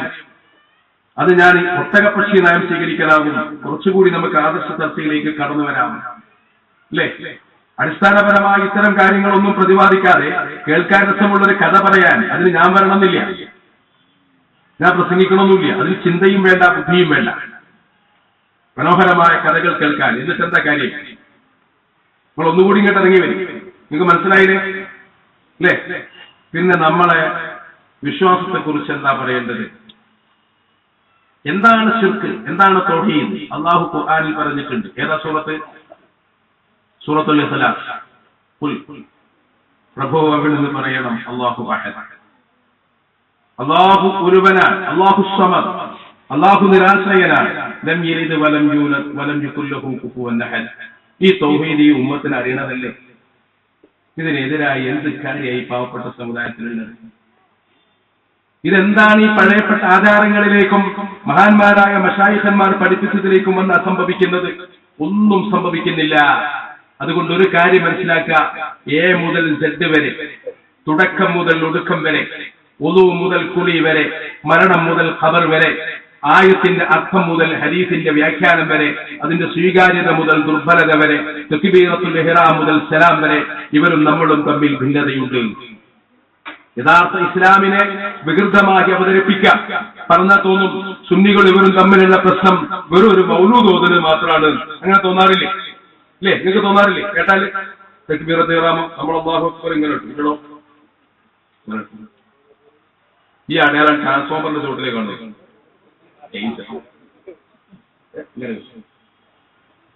ചിന്തിച്ചു നോക്കിങ്ങൾ, നമ്മൾ 2 കുല്ലത്ത് വെള്ളത്തിൽ താഴെ മുസ്താമിലായാൽ വെള്ളം ഒതു ചെയ്ത ഫർദ് വെട്ടിയ വെള്ളം എത്തിയാൽ മുസ്താമിലാകുമെന്ന് പറയുന്നു. ഫർദിൽ ഉപയോഗിച്ച വെള്ളം 2 കുല്ലത്തിൽ താഴെ വന്നാൽ മുസ്താമിലാകുമെന്ന് പറയുന്നു. ഇവരോ ഒരാൾക്ക് വെള്ളത്തിലാണെങ്കിൽ തൽക്കാലം നമുക്ക് ഒന്നുണ്ടാക്കാന്ന് പറയുന്നു. നിങ്ങൾക്ക് സംഭവം മനസ്സിലാണല്ലോ? വെള്ളത്തിന്റെ ശുദ്ധിയിൽ പോലും തർക്കം. നേരെ എതിര് ജനാപത്ത് കുളിക്കുന്നിടത്തോ, ഹൈദ് രക്തം വറ്റിയിട്ട് മുറിഞ്ഞിട്ട് പെണ്ണുങ്ങൾ കുളിക്കുന്നിടത്തോ, പ്രസവ രക്തം മുറിഞ്ഞിട്ട് കുളിക്കുന്നിടത്തോ അവിടെയും തർക്കം. ഈ 2 കൊല്ലത്തിൽ കുറഞ്ഞ വെള്ളത്തിൽ നിങ്ങൾ കുളിക്കുന്നു, അവരെ കുളി ശരിയാവോ? ആരെ പിന്നിലും കെട്ടാൻ പറയുന്നവർ ഉത്തരം പറയേണ്ട കാര്യം ഏതൊക്കെ? ആര് ഇമാമ് നിന്നാലും അത് തർക്കിക്കേണ്ട. മുസ്ലിം സമുദായത്തിന് ഐക്യമാണ് പ്രധാനമെന്ന് വാതോരാതെ പറയുന്നവരുടെ യഥാർത്ഥ തലച്ചോറിനുള്ളിലേക്ക് അവർ കടത്തിവിടേണ്ട ചോദ്യമാണ്, ഒന്നുമില്ലാത്തവനെയും പിന്തുടരണോ? ജനാബത്ത് കുളിക്കാത്തവനെയും ഇമാമാക്കണോ? മുസ്താമിലായ വെള്ളം കൊണ്ട് ഒളു ചെയ്തവനെയും അതുകൊണ്ട് മനോഹരം ചെയ്തവനെയും അതുകൊണ്ട് ശുദ്ധി ചെയ്തിട്ട് കക്കൂസിൽ പോയിട്ട് കഴുകിയവനെയും അതുകൊണ്ട് വസ്ത്രത്തിലെ നദിച്ച് കഴുകിയവനെയും നമ്മൾ ഇമാമായി നിസ്കരിക്കണോ? എന്താ ഇതിന്റെ അർത്ഥം? അത് ഞങ്ങൾ ഖുർആനിന് നേർക്ക് നേരെയാണ്. ഞാൻ പറഞ്ഞിറങ്ങി. അപ്പൊ ഇവിടെ പറഞ്ഞാല് തലാഖ്, ഒരു പെണ്ണിനെ തലാഖല്ലെങ്കിൽ ചുരുങ്ങിയ 9 വട്ടം ചെല്ലേണ്ടി വരും അല്ലേ? അതെ. അതിന്റെ 3 തലാഖും ചെല്ലിയാൽ എത്ര തലാഖാവുക? 1. അവിടെയും നിങ്ങൾക്ക് തിരിയുന്നു ഞാൻ പറയണേ. ഇത് എവിടെ മാത്രം തറാവീഹ് നമ്മൾ എത്ര റക്അത്ത് നിസ്കരിക്കും? 20. അതും കുറച്ചു 8. ഒരാൾ മരിച്ചാലോ നമ്മൾ ഖുർആൻ ഓതരുത്, നമ്മൾ രാമായണം വായിക്കുന്നത്. ഖുർആൻ ഓതുന്നിടത്ത് അല്ലാഹുവിന്റെ റഹ്മത്തിന്റെ മലക്ക് വരില്ലേ? ആ റഹ്മത്തിന്റെ മലക്കിന്റെ സാന്നിധ്യം ഉണ്ടാകുമ്പോ ഈ പാവപ്പെട്ട മനുഷ്യന്റെ ദോഷം പൊറുക്കപ്പെടില്ലേ? എത്രത്തോളം നല്ല സുഗന്ധമുള്ള വൃക്ഷങ്ങളുടെ മുകളിൽ മനോഹരമായ വാസനയെ തേടിയെത്തുന്ന മലക്കുകൾ ഉണ്ടാകുമെന്നും ആ മലക്കുകളുടെ സാന്നിധ്യം ഉണ്ടാകുമ്പോൾ ഖബറിൽ കിടക്കുന്നവർ ശിക്ഷ ലഘൂകരിക്കപ്പെടുമെന്നും പരിശുദ്ധ ദീൻ പഠിപ്പിച്ചിട്ടില്ലേ? ഉണങ്ങാത്ത ഒരു ഈത്തപ്പന മരത്തിന്റെ 2 തുണ്ടിനെ ഖബറിൽ ശിക്ഷിക്കപ്പെട്ടവരുടെ ഖബറിൽ അഷ്റഫുൽ ഖൽഖ് മുഹമ്മദുർ റസൂലുള്ളാഹി സ്വല്ലല്ലാഹു അലൈഹി വസല്ലം തങ്ങൾ കുത്തിവെച്ചു. അല്ലാഹുവിന്റെ ഹബീബ് പറഞ്ഞു, ഈ ഖബറിൽ ശിക്ഷിക്കപ്പെടുന്ന മനുഷ്യർക്ക് അല്ലാഹു പൊറുക്കും. ഇത് മാലമിയ ഇബ്തിസ സ്വഹീഹായ ഹദീസാണ്. ഇവിടെ 2 കാര്യങ്ങൾ മനസ്സിലാക്കണം. ഇത് ഉണങ്ങാത്തിടത്തോളം കാലം, പച്ചയായി നിൽക്കുന്നിടത്തോളം കാലം ഖബറിലുള്ള ആളുകൾക്ക് ഇതുകൊണ്ട് പൊറുക്കലുണ്ടാകും. കാരണം പച്ചയായ വസ്തു അല്ലാഹുവിന്റെ തസ്ബീഹ് ചൊല്ലും. എന്താ പറഞ്ഞത്? പച്ചയായ മരം അല്ലാഹുവിന്റെ തസ്ബീഹ് ചൊല്ലും. ആ തസ്ബീഹ് ചൊല്ലുന്നതിന്റെ കാരണമായി ഈ മനുഷ്യർക്ക് ഇത് ഉണങ്ങുന്നിടത്തോളം കാലം, ഉണങ്ങാത്തിടത്തോളം കാലം, മാലം യഇബിസ, ഉണങ്ങാത്തിടത്തോളം കാലം എന്ത് ചെയ്യും? പ്രതിഫലങ്ങൾ.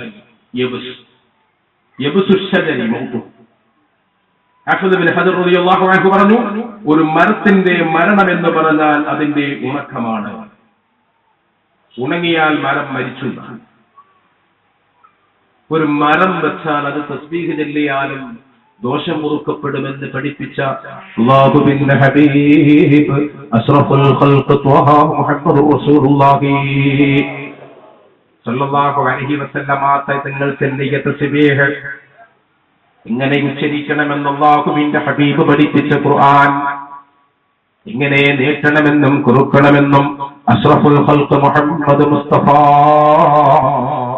സല്ലല്ലാഹു അലൈഹി വസല്ലമ തങ്ങൾ നേരിട്ട് പഠിപ്പിച്ച ഖുർആൻ അത് ഖബറിൽ നിന്നോദിയാൽ ദോഷം പൊറുക്കൂലേ? മയ്യത്തിന്റെ അടുത്തിരുന്നോദിയാൽ ദോഷം പൊറുക്കൂലേ? മരത്തിന്റെ തസ്ബീഹ് ഖുർആനല്ലോ. ഖുർആൻ അല്ലാഹുവിന്റെ വഹിയാണ്. അത് ഓതുന്ന മനുഷ്യർക്ക് അല്ലാഹു പൊറുക്കുമെന്ന് പരിശുദ്ധ പ്രവാചകർ സല്ലല്ലാഹു അലൈഹി വസല്ലമ തങ്ങൾ പഠിപ്പിക്കുമ്പോ അത് സുവ്യക്തമായിരിക്കെ ഖുർആൻ ഓതുന്നവനെ തടയുന്നു. അവിടെയും പ്രശ്നം. മയ്യത്ത് കൊണ്ടുപോകുമ്പോഴോ അഫ്ദലു മാ ഖുൽതു വന്നബിയ്യൂന മിൻ ഖബ്ലി ലാ ഇലാഹ ഇല്ലല്ലാഹ്.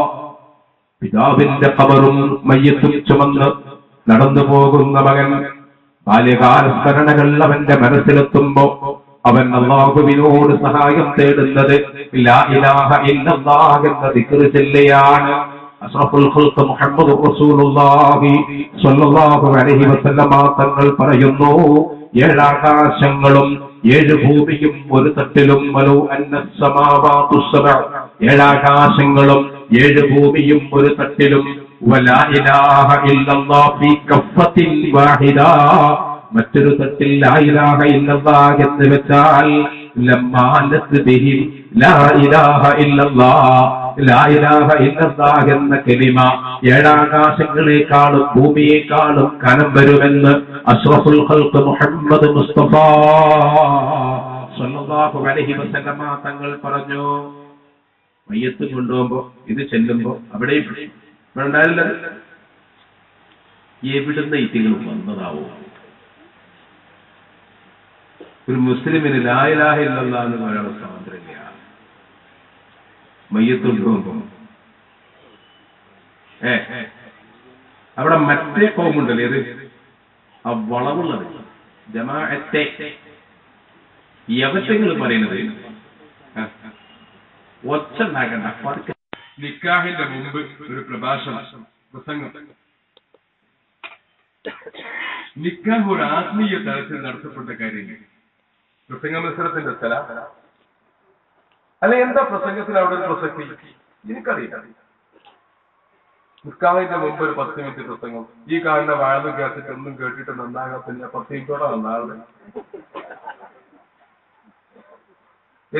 2-3 മണിക്കൂർ വാഴ് പറഞ്ഞ് ഞങ്ങൾ പറയുന്നില്ല, 10 മിനിറ്റ് എന്ന് പറയണത്. നിങ്ങൾക്ക് താല്പര്യം മനസ്സിലാണ്ടോ? ഒന്നുമില്ല, അവിടെ തർക്കം നിരുപാധികമായിട്ട് ചൊല്ലിക്കോ, പിന്നെ പ്രസംഗിച്ചോളൂ എന്ന പ്രശ്നമില്ല. പിന്നെ വേണ്ടാന്ന് പറഞ്ഞ് വേണം, വേണ്ട വേണം വേണ്ട, ഇതാ പ്രശ്നം, ഇതാണ് ആവശ്യം. ഇനി ഞങ്ങൾക്ക് ഉദാഹരണം പറഞ്ഞത്, ഉത്തരേന്ത്യയിൽ പോയ കുനൂത്ത് ഓതുന്നവർ വഹാബികളാണ്. എന്ത് പറയും? സുബഹിക്ക് കുനൂത്ത് ഓതുന്ന ആരാണ്? വഹാബി. എന്താ കാര്യം പറയും? എന്താ വിഷയം അറിയില്ല. അവിടെ അനഫിയാക്കളാണ്. അപ്പൊ സുബഹിക്ക് കുനൂത്ത് ഓതൂല. പള്ളി കയറി കഴുകാതെ പോകാൻ പറ്റില്ല. നല്ല തണുപ്പുള്ള സമയം, ചൂട് സഹിക്കാലോ. തണുപ്പ് സഹിക്കാൻ വയ്യ. ഞാൻ പിന്നെ അവിടെ അവരെ പറഞ്ഞ് ചോപ്പിട്ട് നമ്മുടെ അധ്യാപകനെയുമായി ബന്ധപ്പെടുത്തി ഞാൻ സുന്നിയാണെന്ന് ബോധ്യപ്പെട്ടിട്ട് അവരെന്നെ വിട്ടത്. 30 കയറിയ പള്ളി ഉണ്ടാകണം, കഴുകണം. അയാൾ പറഞ്ഞ ന്യായം തരാം, വല്ലാക്കൊന്ന ന്യായം തരും. മുസ്താമിലായ വെള്ളം കൊണ്ടേക്കും ചന്തേക്കിട്ടുണ്ടാക്കുക. മൂത്രം ഒഴിച്ചിട്ടാണെങ്കിൽ മുസ്താമിലായ വെള്ളം ഉപയോഗിച്ചിട്ടേക്കും കഴുകിയിട്ടുണ്ടാവുക. അതൊക്കെ പാടെ ഞങ്ങളെ പള്ളിയിലായിട്ടുണ്ടാവും. ഒരു രക്ഷയില്ല, കഴുകാതെ പോകാൻ. ഈ കോമിനുള്ള പൊതുസമൂഹത്തിന്റെ അവസ്ഥ അതാണ്. ഒന്നുണ്ടാക്കുന്ന നേരത്ത് കാണാൻ പിന്നെ ഒരു സോക്സ് കണ്ടില്ല, അങ്ങനെ കോമിന് ഇവിടെ ഉണ്ടോ? കാലുമൽ ആ സോക്സ് എടുത്തിട്ട് തുള്ളി വെള്ളമൊഴിക്കാൻ മടി, അത് കയ്യുമ്പോൾ ഇങ്ങനെ ആക്കി തടവണ. ഹുഫയാണ്. എന്തു ഹുഫ? ഹുഫ എന്തുകൊണ്ട് ഉണ്ടാക്കണാണോ ഇത് എന്തുകൊണ്ട് ഉണ്ടാക്കണ? ഇങ്ങനെ എവിടെ ഉണ്ടോ? എന്തെങ്കിലും ഒരു 5 വക്ത് നിസ്കാരം സ്വീകരിക്കപ്പെടാൻ വല്ല ചാൻസ് ഉണ്ടെങ്കിൽ അത് ഇല്ലാതാക്കുക. ഉത്തരേന്ത്യയിൽ പോയ അഹ്ലേന്ത്യ എന്ത് ചെയ്യും? കുനൂത്ത്. ഇവിടെ എന്നാലോ കുനൂത്തിന് വേണ്ടി സുബൈ ഇവിടെ കുനൂത്ത് തോന്നാത്ത തന്നെ അവിടെ കുനൂത്ത് തോന്നിയത്. ഈ സമുദായത്തിൽ ഫിത്ന ഉണ്ടാക്കുന്നതിന്റെ അപ്പുറം ലക്ഷ്യം ഇവർക്കില്ല. ഇതിൽ പറയുന്നത് മുഴുവൻ വ്യാജമാണ്, മുഴുവൻ സമൂഹത്തിൽ ഉൾക്കൊള്ളാൻ കഴിയാത്ത കാര്യമാണ്. ആ കൂട്ടത്തിൽപ്പെട്ടൊരു കാര്യം തന്നെയാണ് എങ്ങനെ ഇസ്രാഉം മിഅ്റാജും സ്വപ്നമാണെന്ന് പറയുന്നതും, മങ്കൂസ് മൗലൂദിനെ എതിർക്കുന്നതും, സ്വലാത്തിനെ എതിർക്കുന്നതും, ദിക്റിനെ എതിർക്കുന്നതും, അഹ്ലുസ് സുന്നത്തി വൽ ജമാഅയുടെ ആദർശത്തിൽ വെള്ളം ചേർക്കാൻ ശ്രമിക്കുന്നതും. അത് ഇവർ ചെയ്യുന്ന വലിയൊരു ഭീമാബദ്ധമാണ്. അതിൽ പെട്ടുപോകരുത്. അഷ്റഫുൽ വറാ ത്വഹ മുഹമ്മദുർ റസൂലുള്ളാഹി സ്വല്ലല്ലാഹു അലൈഹി വസല്ലം അവിടുത്തെ ഇസ്റാ ഏതാണ് ആ സ്ഥലം? അല്ലാഹു പറഞ്ഞു ബാറക്നാ ഹൗലഹു, അതിന്റെ ചുറ്റും നമ്മൾ ബറക്കത്ത് ചെയ്തിട്ടുണ്ട്, അതിന്റെ ചുറ്റും നമ്മൾ ബറക്കത്ത് ചെയ്തിട്ടുണ്ട്, അനുഗ്രഹം ചെയ്തിട്ടുണ്ട്. എന്താണ് കാരണം? ലിനുരിയഹു മിൻ ആയാതിനാ, അല്ലാഹുവിന്റെ ദൃഷ്ടാന്തങ്ങളെ അഷ്റഫുൽ ഖൽഖ് സ്വല്ലല്ലാഹു അലൈഹി വസല്ലം തങ്ങൾ ഇങ്ങനെ കാണാൻ. എന്താ ഇതിന് ചുറ്റുള്ള ബറക്കത്ത്? മലയെ പറയും ഈത്തപ്പഴത്തോട്ടം, പിന്നെ മുന്തിരിത്തോട്ടന്റെ അവിടെ ബൈത്തുൽ മഖ്ദിസിന്റെ ചുറ്റും. അതല്ല ബിഖുബൂരിൽ അംബിയാഇ വസ്സാലിഹീൻ, സ്വാലിഹീങ്ങളുടെയും അമ്പിയാക്കന്മാരുടെയും ഖബർ കൊണ്ട് അല്ലാഹു അവിടെ ബറക്കത്ത് ചെയ്തിട്ടുണ്ട്. മനുഷ്യവംശത്തിന്റെ ചരിത്രത്തിൽ ഏറ്റവും പ്രധാനവും ഈ ഭൂഗോളത്തിന്റെ ചരിത്രത്തിൽ ഏറ്റവും പ്രാധാന്യമുള്ള പ്രദേശവും ആഫ്രിക്കയിലേക്കും ഏഷ്യയിലേക്കും യൂറോപ്പിലേക്കും മറ്റുള്ള രാജ്യങ്ങളിലേക്കും ഒരേപോലെ കടക്കാൻ പറ്റുന്ന പ്രദേശമാണ് ബൈത്തുൽ മഖ്ദിസ് നിൽക്കുന്ന പ്രദേശം. മനുഷ്യവംശത്തിന്റെ ചരിത്രത്തിലും അവിടെ പ്രാധാന്യമുണ്ട്. അമ്പിയാക്കന്മാരുടെ പ്രചാരണത്തിന്റെ കേന്ദ്രമാണ്. അതുകൊണ്ട് തന്നെ ബൈത്തുൽ മഖ്ദിസിലേക്ക് അഷ്റഫുൽ ഖൽഖ് സ്വല്ലല്ലാഹു അലൈഹി വസല്ലം തങ്ങളെ അല്ലാഹു കൊണ്ടുവന്നു. പള്ളികൾക്ക് പ്രാധാന്യമുണ്ട്, മുൻഗാമികൾ നിസ്കരിച്ച പള്ളിക്കും പ്രാധാന്യമുണ്ട്, സ്ഥലത്തിനും പ്രാധാന്യമുണ്ട്. അതൊക്കെ ഇല്ലാൻ തോന്നാം. സുന്നികളുടെ പള്ളി അല്ലാത്ത പള്ളിയും തമ്മിൽ എന്താ വ്യത്യാസം? മുത്തലക്കം പറയാൻ പറ്റില്ല. ചില പള്ളിയിലൊക്കെ പ്രശ്നമുണ്ട്. ചില പള്ളി ഉണ്ടാക്കുന്നത് ബൈത്തുൽ മാലിൽ നിന്നാണ്. ബൈത്തുൽ മാൽ മണ്ണളക്കാട് ഉണ്ടാവും. കേട്ടാ വിചാരിക്കും ഉമർ ഖത്താബ് റളിയല്ലാഹു അൻഹുവിന്റെ കാലത്തുള്ളതാണ്. എന്നിട്ട് ഇവരാരെ എന്തായി കൊണ്ടുവരുന്നത്? സക്കാത്തിന്റെ പൈസ. അതിന്റെ അവകാശി ആരാ? ഈ റോട്ടിൽ നടക്കുന്ന പാവപ്പെട്ടവര്. അവരെ അവകാശം കൊടുക്കാതെ അതുകൊണ്ട് പള്ളി ഉണ്ടാക്കുക. അതൊക്കെ കുറെ ചിന്തിക്കാനുണ്ട്. നിങ്ങൾക്ക് മനസ്സിലാണ്ടോ ഞാൻ പറയുന്നത്? അതിന്റെ അവകാശികൾ വേറെയാ. അതൊക്കെ പോട്ടെ. എന്നിട്ട് പിന്നെ അവിടെ ഒരു ബാർബർ ഷോപ്പിന്റെ കുത്തുബണ്ട്.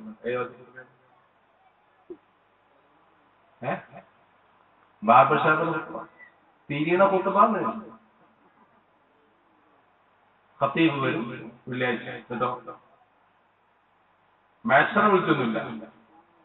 എന്നിട്ട് മൂപ്പർക്കാകെ പറയാണ്ടാല് ചില ആളുകൾ ചില യാത്രയൊക്കെ നടത്തുമ്പോൾ പറഞ്ഞതേ മാതിരി തക്കാളിക്ക് വില കൂടുതലാണ്, അൽഹംദുലില്ലാഹ് തക്കാളിക്ക് വില കൂടുതലാണ്, വെണ്ടക്ക വില കുറക്കണം, ഏത്തപ്പഴത്തിൽ ഇന്ന് ഭാര്യ 58 റുപ്യ എന്നാ പറഞ്ഞത്. ഇങ്ങനെ കുത്തു കൂടുതലാണ്. ഇത് തിരിയുന്നുണ്ട്. അങ്ങേ പുറത്ത് പോയ അഭിനയിച്ചോ അൽഹംദുലില്ലാഹ് തഖുല്ലാഹ ഇബാദല്ലാഹ്, ഇത് തിരിയണില്ല. അപ്പൊ തിരിനോത്തിന് പോവാൻ ഇത് ഖുത്ബ. നിങ്ങൾക്ക് മനസ്സിലാവും? ഞാൻ മനസ്സിലാവുണ്ടോ? ഈ ഖുത്ബ മാത്രം തിരിഞ്ഞാൽ മതി. ഇനി ഞാൻ സംശയം ചോദിക്കാം. ഒരു ശരാശരി 8ാം ക്ലാസ് 7ാം ക്ലാസ് വിദ്യാഭ്യാസമുള്ള ഒരാൾ എന്ത് ചെയ്തു? ജമാഅത്തെ ഇസ്ലാമിയുടെയോ മുജാഹിദിന്റെയോ പള്ളിയിൽ ഖുത്ബക്ക് പോയി. ഇത് കേൾക്കണോ? അതിൽ ഖത്തീബ് പറഞ്ഞ ഒരു സാഹിത്യ പ്രയോഗം ആർക്ക് മനസ്സിലായില്ല? 8ാം ക്ലാസ് തന്നെ മനസ്സിലായില്ല. ഖുത്ബ എന്താവും? തിരിയുണ്ടോ? ഇത് മനസ്സിലാണ്ടോ? അങ്ങനെ പ്രയോഗങ്ങളില്ലേ? ഇല്ലേ? നമ്മൾ പുസ്തകങ്ങളൊക്കെ വായിക്കുമ്പോൾ ചിലപ്പോൾ നമുക്ക് തന്നെ മനസ്സിലാവാറില്ലല്ലോ ചില പ്രയോഗം.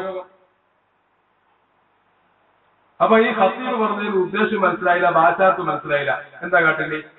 അവിടെ നിന്ന് ഇറങ്ങിയിട്ട് അങ്ങേപ്പുറത്തെ പള്ളിയിലെ ഖുത്ബ തിരുനോട്ടേക്ക് പോകാണ്ടി, അവിടുത്തെ മൂല്യത്തിൽ ഇത്ര സാഹിത്യമില്ല എന്ന് പറഞ്ഞിട്ട് പോകാണ്ടി. അപ്പൊ ഖുത്ബയുടെ സിഹത്തിൽ അത് സ്വീകരിക്കുക, കേൾക്കുക, അത് അർത്ഥം മനസ്സിലാക്കുക എന്നതാണ്. അതിനൊരു പ്രാധാന്യമില്ല. അർത്ഥം മനസ്സിലാക്കുന്നതിന് ഒരു പ്രാധാന്യമില്ല. അതിന്റെ ഫറളൊക്കെ നല്ലതാണ്. ഞാനിപ്പോ 2-3 മണിക്കൂർ പ്രസംഗിച്ചു. ഈ പ്രസംഗവും വെള്ളിയാഴ്ചത്തെ പ്രസംഗവും ഒരേ മാതിരിയാണ് ആണോ? അങ്ങനത്തെ എത്ര പ്രസംഗം കേൾക്കേണ്ടത് നമുക്ക്? അത് നമ്മുടെ ഒരു ആരാധനയാണ്. അതതിന്റെ ഷർത്തുകളും ഫർളുകളും അനുസരിച്ച് മനസ്സിലാക്കണം. അർത്ഥം തിരിയാത്തതൊന്നും പറ്റില്ല എന്നാ. അങ്ങനെയാണ് ഖുർആനിൽ നമ്മൾ കുടുങ്ങൂലേ? അലിഫ് ലാം മീം റാ. നമുക്കറിയില്ല അർത്ഥമില്ല. വളരെ ആന്തരികാർത്ഥമുണ്ട്. മഹാന്മാരായ ആരിഫീങ്ങളും സ്വാലിഹീങ്ങളും കാതുകളോട് പറയുന്ന മനുഷ്യവംശത്തിൽ പരസ്യപ്പെടുത്താനാവാത്ത അത്രയും അത്ഭുതകരമായ അർത്ഥതനുണ്ട്. അതുകൊണ്ട് തന്നെ അത് പറയൂല. അർഹരല്ലാത്ത ആളുകൾക്ക് ഇൽമ് പറഞ്ഞു കൊടുക്കുക എന്നത് വൻ അപകടമാണ്. അത് പറയില്ല. എന്തായാലും ഖുർആനിന് ആ അർത്ഥം നമുക്ക് തിരിയുന്നില്ലല്ലോ. അതിന്റെ അർത്ഥം ഖുർആൻ തിരിയുന്ന രീതിയിൽ മനസ്സിലാക്കണം, അല്ലെങ്കിൽ ആയത്ത് വെട്ടണം, അത് സ്വീകാര്യമല്ല. എത്രത്തോളം മുത്തശാബിഹായ ആയത്തുകളുണ്ട്, അസാമാന്യ സാഹിത്യ പ്രയോഗം നമുക്കറിയില്ലല്ലോ. അതിന്റെ അർത്ഥം പലതും, അതിന്റെ അർത്ഥം നമ്മളത് മനസ്സിലാക്കാത്തത് കൊണ്ട് സ്വീകരിക്കാൻ പറ്റില്ല. ഖുതുബ അത് തിരിയുന്ന ഭാഷയിലാവണമെന്നല്ല ഷർത്ത്, അറബി ഭാഷയിലാകണമെന്നാണ്. കാരണം അഷ്റഫുൽ ഖൽഖ് ത്വഹ മുഹമ്മദുർ റസൂലുള്ളാഹി സ്വല്ലല്ലാഹു അലൈഹി വസല്ലമ തങ്ങൾ അറബി ഭാഷയിലെ ഖുതുബ ഓതിയിട്ടുള്ളൂ. സഹാബത്തും അറബി ഭാഷയിലേ ഓതിയിട്ടുള്ളൂ. താബിഈങ്ങളും അറബി ഭാഷയിലേ ഓതിയിട്ടുള്ളൂ. കേരളത്തിൽ ആദ്യമായി ഖുതുബ പരിഭാഷപ്പെടുത്തി തുടങ്ങിയത് 1936 ശേഷമാണ്. അതിനു മുൻപ് അങ്ങനെ തന്നെ കുട്ടികളെ മണ്ണാർക്കാട് ഒരുപാട് പഴക്കമുള്ള നാടല്ലേ. ഓരോ ദിവസവും അള്ളാഹുവിന്റെ ദീനിലേക്ക് ആളുകൾ വന്നപ്പോ അവർക്ക് ഇന്നത്തെ സംവിധാനങ്ങൾ ഇല്ലല്ലോ. വഴുതു പറഞ്ഞു കൊടുക്കാൻ സൗകര്യമില്ല. +1 വരെയോ +2 വരെയോ മദ്രസയില്ല. പള്ളിയിലെ കൊല്ലാക്ക് ഓതിക്കൊടുക്കുന്ന ആ പലകയിലെ എഴുത്തു വാങ്ങിച്ച് ദീൻ സ്വീകരിച്ചിരുന്ന മനുഷ്യന്മാർ, അതനുസരിച്ച് ജീവിച്ചിരുന്ന, വിജ്ഞാനപരമായി നമ്മൾ ഒരുപാട് പിന്നിൽ നിന്നിരുന്ന കാലത്ത് സ്വാത്വികരായ പണ്ഡിത വരേണ്യർ നമ്മളെ നാട്ടിലെ അധ്യാപകരായിരുന്നല്ലോ, ഖതീബുമാരായിരുന്നല്ലോ.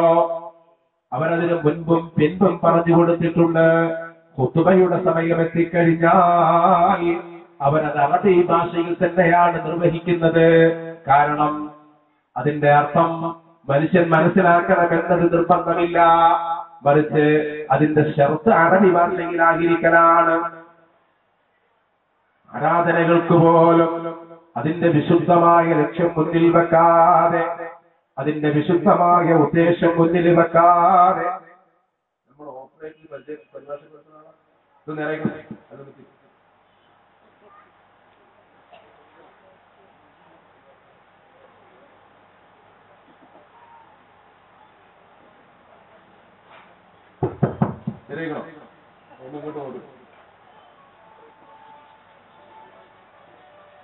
അപ്പോ ഈ ഭാഷാർത്ഥങ്ങളും കാര്യങ്ങളും തിരിയണമെന്നല്ല. ഇവിടെ നമ്മുടെ നാട്ടിലുള്ള ഈ മരണപ്പെട്ടു പോയ ആളുകളൊക്കെ ഈ തിരിയാത്ത ഹുത്തുബോധി മരിച്ചോരല്ലേ? നിങ്ങൾ ആലോചിച്ചു നോക്കി.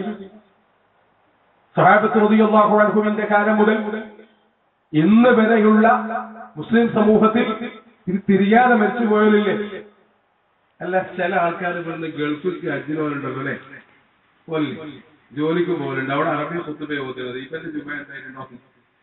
നമ്മുടെ നാട്ടിലെ മണ്ണാർക്കാട്ടേന്റെ ജുമ അവിടെ അറബിയല്ലേ ഓതുന്നത്. തിരിയുന്നില്ലല്ലോ. ഖുതുബയ്ക്ക് തിരിയാതിരിക്കുക എന്നല്ല, അതിന്റെ വിശുദ്ധി സ്വീകരിക്കപ്പെടുക എന്നതാണ്. അതിന് അഷ്റഫുൽ ഖൽഖ് മുഹമ്മദുർ റസൂലുള്ളാഹി സ്വല്ലല്ലാഹു അലൈഹി വസല്ലമ തങ്ങൾ അവിടുത്തെ വിശുദ്ധമാക്കപ്പെട്ട നാവ് കൊണ്ട് എന്താണോ ഖുതുബയോദിയത്, അതിൽ എന്തൊക്കെ ഉള്ളടക്കങ്ങളുണ്ടോ, അതിൽ എന്തൊക്കെയുണ്ട്, അത് മുഴുവനും ഉൾക്കൊണ്ടാലേ ഖുതുബ സ്വീകാര്യമാവുകയുള്ളൂ. ഇത് മഹാന്മാരായ ഉലമാക്കന്മാർ പറഞ്ഞു.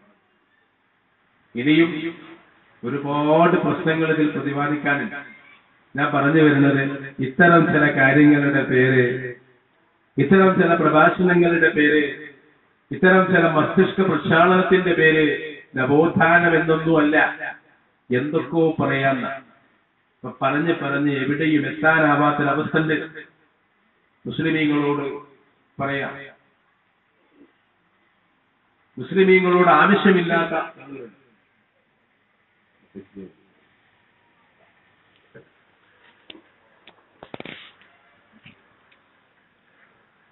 ബഹുമാനായ കോഴിക്കോട് കളി ജമലിലേക്ക് നമ്മുടെ വേദിയിലേക്ക് കടന്നുവരികയാണ്. അല്ലാഹു അക്ബർ, അല്ലാഹു അക്ബർ, അല്ലാഹു അക്ബർ, ലാ ഇലാഹ ഇല്ലല്ലാഹു, അല്ലാഹു അക്ബർ, അല്ലാഹു അക്ബർ, വലില്ലാഹിൽ ഹംദ്, അല്ലാഹു അക്ബർ, അല്ലാഹു അക്ബർ, അല്ലാഹു അക്ബർ, لا إله إلا الله، الله أكبر، الله أكبر، ولله الحمد، الله أكبر، الله أكبر، الله أكبر، لا إله إلا الله، الله أكبر، الله أكبر، ولله الحمد.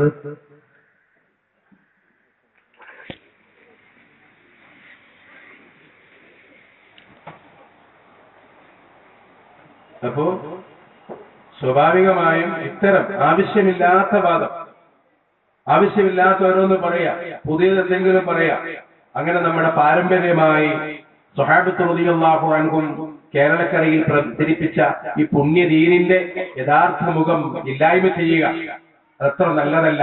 അല്ലാഹു റബ്ബുൽ ഇസ്സ സാധുക്കളായ നമ്മളെ കാത്തുരക്ഷിക്കുമാറാവട്ടെ. ബൈത്തുൽ മഖ്ദിസിലെ സന്ദർശനം, അവിടുന്ന് പിന്നെ മുകളിലേക്ക് പോവുക, കോടി ഇങ്ങനെ കയറി പോകുന്നു.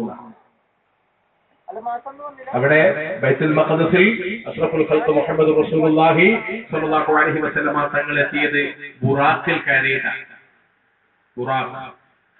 ബുറാഖിന്റെ ആദ്യത്തെ കാഴ്ച എവിടെ എത്തുന്നുവോ, മദ്ദുത്തുർഫ് കണ്ണെവിടെ എത്തുന്നോ അവിടെയാണ് മുൻകൈ ഉണ്ടാവുക. അപ്പോൾ കണ്ണെവിടെ എത്തുമോ അവിടെയാണ് പിന്നിലെ കാലുണ്ടാവുക. അങ്ങനെ അള്ളാഹുവിന്റെ ഹബീബ് സല്ലല്ലാഹു അലൈഹി വസല്ലമ തങ്ങൾക്ക് സഞ്ചരിക്കുവാൻ അള്ളാഹു പ്രത്യേകം തയ്യാർ ചെയ്തൊരു വാഹനം ബൈത്തുൽ മഖ്ദിസ് വരെ. അവിടുന്ന് അങ്ങോട്ട് മുകളിലേക്ക് പിന്നെ ആകാശ ആരോഹണ. സുബ്ഹാന ജല്ല വഅല. അവിടെ ഒരു അത്ഭുതമുണ്ട്. കോണിയിൽ ഇങ്ങനെ ചവിട്ടുന്നു, കോണി കയറിപ്പോകുന്നു എന്ന ഹദീസിൽ പറയുന്നത്. ഈ ഹദീസ് ദഈഫാന്ന് പറഞ്ഞു പണ്ഡിതനാണ് ഇബ്നു ഹസമുൽ ളാഹിരി. അദ്ദേഹം പറഞ്ഞു, കോണി ആളയുമായി കയറുക എന്നത് ലാ യുതസവ്വറു ഫിൽ അഖൽ, അത് ബുദ്ധിയിൽ സങ്കല്പിക്കാനാവില്ല. ശരിയാണ്. ഇപ്പൊ അടുത്തൊരു കാലത്താണ് നമ്മൾ അങ്ങനത്തെ കോണി കണ്ടു തുടങ്ങിയത്, അല്ലെ അല്ലെ ഇസ്ലാമിലെ യുക്തി നോക്കുകയാണെങ്കിൽ എവിടെയാണ് ഒത്ത് അല്ലെ? കോണിങ്ങനെ നമ്മളിങ്ങനെ കോണി നിൽക്കുക, കോണി ആളെയും കൊണ്ട് പോവാ, അതിപ്പോ അടുത്തല്ലേ കണ്ടിട്ടുള്ളൂ നമ്മളൊക്കെ, അല്ലെ അല്ലെ? നമ്മളെ കേരളത്തിലൊക്കെ ആയി വരുന്നു. മണ്ണാർക്കാട് എവിടെയില്ല, വരും. പുതിയ ഷോപ്പിംഗ് കോംപ്ലക്സിലൊക്കെ വരുന്നുണ്ട്. ഇപ്പൊ നിന്നാ സ്വിച്ചിട്ടാ പോണ ചില സംവിധാനമൊക്കെ ഉണ്ട്, അല്ലെ? കോണി കയറുന്നത്. ഇപ്പൊ ചുരുക്കത്തിൽ ഇവിടെ യുക്തിഭദ്രമായി ഒരാൾ പറയാ, ഇസ്ലാമിലൊരു ഹദീസ് കണ്ട നിങ്ങൾ, ഒരാളിങ്ങനെ ചവിട്ടി നിൽക്കണു, കോണി കയറിപ്പോണു, ഈ ഹദീസ് സ്വീകരിക്കാൻ പറ്റൂല എന്ന് പറഞ്ഞിരുന്നെങ്കിൽ അബദ്ധം സംഭവിക്കൂലേ? ഒന്നാനാകാശത്തേക്ക് എത്തി. അവിടെ ബഹുമാനപ്പെട്ട അഷ്റഫുൽ ഖൽഖ് മുഹമ്മദ് റസൂലുള്ളാഹി സ്വല്ലല്ലാഹു അലൈഹി വസല്ലമ തങ്ങൾ എത്തിയപ്പോൾ ചോദ്യം ആരാണ്? മുഹമ്മദുൻ വ ജിബ്രീൽ. മുഹമ്മദുമാണ് ജിബ്രീലുമാണ് അലൈഹിമുസ്സലാം. അഷ്റഫുൽ ഖൽഖ് സ്വല്ലല്ലാഹു അലൈഹി വസല്ലമ തങ്ങളും ജിബ്രീൽ അലൈഹിസ്സലാമുമാണ് കൂടെയുള്ളത്. അവിടെ തുറന്നപ്പോൾ ആരാണുള്ളത്? മർഹബൻ ഇബ്നു സ്വാലിഹ്, എന്റെ സ്വാലിഹായ മകന് സ്വാഗതം. ബഹുമാനപ്പെട്ട ആദം അലൈഹിസ്സലാത്തു വസ്സലാം അവിടെ സ്വാഗതം ചെയ്തു. ഇതിന് മുമ്പ് നടന്നൊരു സംഭവം, 7 സ്വഫായി അഷ്റഫുൽ ഖൽഖ് സ്വല്ലല്ലാഹു അലൈഹി വസല്ലമ തങ്ങളും അമ്പിയാക്കന്മാരും നിസ്കരിച്ചിട്ടുണ്ട്. എവിടെ? ബൈത്തുൽ മഖ്ദിസിൽ. ആദ്യം വന്നത് ബൈത്തുൽ മഖ്ദിസിലേക്ക്, അവിടെ സ്വപ്പായ നിസ്കാരം, അതിന്റെ ഇമാം അഷ്റഫുൽ ഖൽഖ് മുഹമ്മദ് റസൂലുള്ളാഹി സ്വല്ലല്ലാഹു അലൈഹി വസല്ലം. ആ ഇമാമത്തിൽ അവിടെ നിസ്കരിക്കാൻ നിന്ന ആളുകളെ കൂട്ടത്തിൽ ആരുണ്ട്? ബഹുമാനപ്പെട്ട ആദം അലൈഹിസ്സലാത്തു വസ്സലാമുണ്ട്. നിസ്കാരം കഴിഞ്ഞ് നബി സല്ലല്ലാഹു അലൈഹി വസല്ലം തങ്ങൾ മുകളിലേക്ക് ചെന്നപ്പോഴോ അവിടെ സ്വാഗത സംഘം ചെയർമാനുമാര് തന്നെ ആദം അലൈഹിസ്സലാത്തു വസ്സലാം. ഇവിടെ യാത്രാപ്രയോഗത്തിലുകാരനെ ഇതിലെന്തോന്നുണ്ടല്ലോ, മനസ്സിലാകണ്ടോ നിങ്ങൾക്ക് പറയണത്?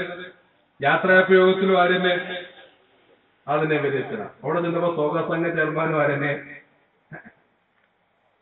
ഇപ്പത്തെ കഥ മരിച്ച കഴിഞ്ഞു. അത് മണ്ണായില്ലേ, അത് മണ്ണാകും, മരിച്ച കഴിഞ്ഞു. ഈ വഹാബിയും മൗദൂദിയും ഖുർആനൊന്ന് പഠിക്കേണ്ടിരും. മറ്റേ പോകും അറാക്കുവാല ഇവരിതൊന്ന് പഠിക്കേണ്ടിയിരുന്നു. മരിച്ചാൽ കഴിയല്ല, മരിച്ചാൽ തുടങ്ങുക. മരിച്ചാലാണ് തുടങ്ങുന്നത്. പോട്ടെ, ഒന്നാം ആകാശത്ത് അങ്ങനെ അവിടെയുള്ള എല്ലാ അത്ഭുതങ്ങളും കണ്ടു, അതിവേഗം കണ്ടു. പിന്നീട് രണ്ടാം ആകാശത്തേക്ക്. പഴയ ചോദ്യം ആരാണ്? അവിടെ ബഹുമാനപ്പെട്ട ഈസാ അലൈഹിസ്സലാത്തു വസ്സലാം, യഹ്യാ നബി അലൈഹിസ്സലാത്തു വസ്സലാം, സക്കരിയ അലൈഹിസ്സലാത്തു വസ്സലാം, ഇങ്ങനെ കുറെ റിവായത്തുകളിൽ കാണാം. മൂന്നാം ആകാശത്തെത്തിയപ്പോൾ ബഹുമാനപ്പെട്ട യൂസുഫ് അലൈഹിസ്സലാത്തു വസ്സലാം. സമയക്കുറവുള്ളതുകൊണ്ട് ഞാൻ ചുരുക്കാം. ഒന്നാം ആകാശത്തിലും രണ്ടാം ആകാശത്തിലും അത്യാത്ഭുതങ്ങൾ ഒരുപാട് മുത്തുനബി കണ്ടിട്ടുണ്ട്. ഇസ്രാഉം മിഅ്റാജും എന്ന മുസ്ലിം ചെറുപ്പക്കാരൊന്ന് പഠിക്കണം. അതിൽ ഇസ്ലാമിന്റെ ആത്മീയതയുടെ ഒരുപാട് പ്രത്യേകതകളുണ്ട്. മൂന്നാം ആകാശത്തേക്ക് ചെന്നപ്പോഴോ അവിടെ ബഹുമാനപ്പെട്ട യൂസുഫ് അലൈഹിസ്സലാത്തു വസ്സലാം, യൂസുഫ് അലൈഹിസ്സലാത്തു വസ്സലാമിനെ അല്ലാഹുവിന്റെ ഹബീബ് പറയുന്നുണ്ട്, സൗന്ദര്യത്തിന്റെ പകുതിയും അദ്ദേഹത്തിന് നൽകപ്പെട്ടു. എന്താ പറയുന്നത്? സൗന്ദര്യത്തിന്റെ പകുതിയും. ഇവിടെ ഒരു പുതിയ വാദം നിരാകരിക്കപ്പെടുക. ഏതാണ്? ആദം നബിന്റെ റൂഹായിരുന്നു ഒന്നാം ആകാശത്തിൽ. റൂഹിന് വരാലോ. രണ്ടാം ആകാശത്തിൽ ഈസാ നബി അലൈഹി ഇസ്ലാമിന്റെ റൂഹായിരുന്നു. മൂന്നാം ആകാശത്തിലെ ആര് റൂഹ്? യൂസുഫ് അലൈഹി സ്വലാത്തു വസ്സലാമിന്റെ റൂഹ്. റൂഹിന് എന്താണ് സൗന്ദര്യം? തിരിയുണ്ടോ നിങ്ങൾക്ക്? സൗന്ദര്യത്തിന്റെ പകുതി അദ്ദേഹത്തിന് നൽകപ്പെട്ടു. അപ്പൊ എന്തായാലും അർത്ഥം പറഞ്ഞോളൂ, നിങ്ങൾക്കും പറയാം, പറഞ്ഞോളൂ.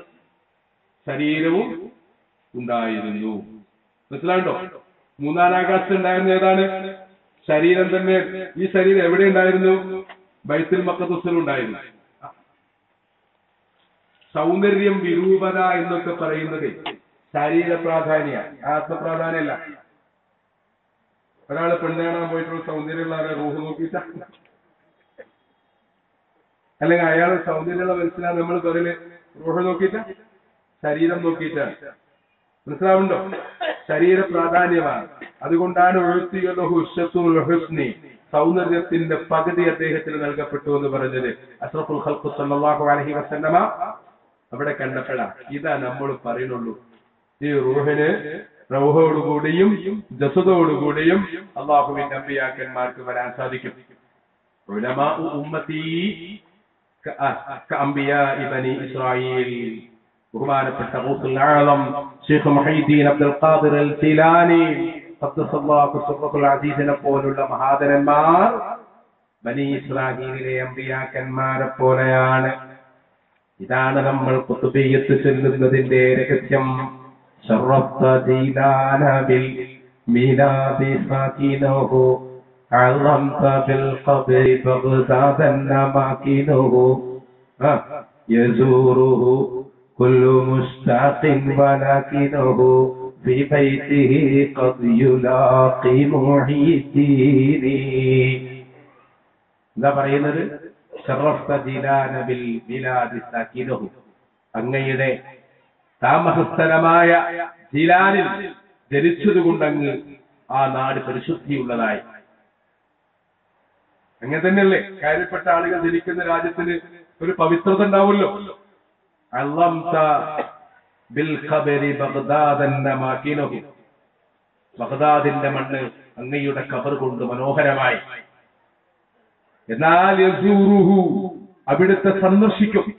എല്ലാ മുസ്താഖീങ്ങളും അവിടുത്തെ ആശിഖീങ്ങളും ബഗ്ദാദിൽ ചെന്ന് അവിടുത്തെ ഒന്ന് സിയാറത്ത് ചെയ്യാൻ വേണ്ടി ശ്രമിക്കും. വലാകിനഹു ഫീ ബൈതിഹി ഖദ് യുലാഖി, ചിലപ്പോൾ ഗൗസുൽ ആദം റളിയല്ലാഹു അൻഹു തന്റെ മുരീദിനെ വീട്ടിൽ വന്നും സന്ദർശിക്കും. ഇതൊക്കെ അടിസ്ഥാനമുള്ള കാര്യമാണ്. യൂസുഫ് നബി പോയതുപോലെ, പിന്നെ ആദം നബി അലൈഹി സ്വലാത്തു വസ്സലാം പോയതുപോലെ, ഈസ അലൈഹി സ്വലാത്തു വസ്സലാം പോയതുപോലെ അർവാഹിയായി എങ്ങനെ സന്ധിക്കാൻ സാധിക്കും, വരാൻ കഴിയും എന്നാണ് അഹ്ലുസ് സുന്നത്തി വൽ ജമാഅ പറയുന്നത്.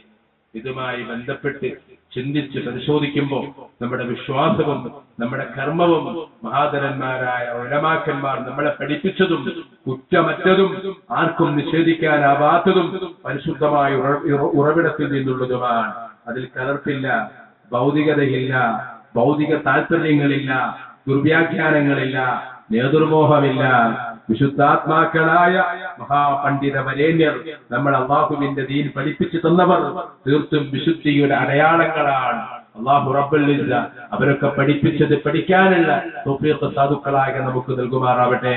ഒന്നാമതായി ഇനിയും ഞാൻ പറഞ്ഞു വരുന്നു, നമ്മൾ നേരത്തെ പറഞ്ഞ അതിലേക്ക് മടങ്ങണം, ഇഷ്കിലേക്ക്, മഹബത്തിലേക്ക്. പുണ്യപ്രവാചകർ സ്വല്ലല്ലാഹു അലൈഹി വസല്ലമ തങ്ങളോടുള്ള അടങ്ങാത്ത അഭിനിവേശം, അടങ്ങാത്ത മഹബത്ത്, അവിടുത്തോടുള്ള പ്രകീർത്തനം, അവിടുത്തെ മേലുള്ള സ്വലാത്ത് സലാമുകൾ, അത് നമ്മൾ വർദ്ധിപ്പിക്കണം.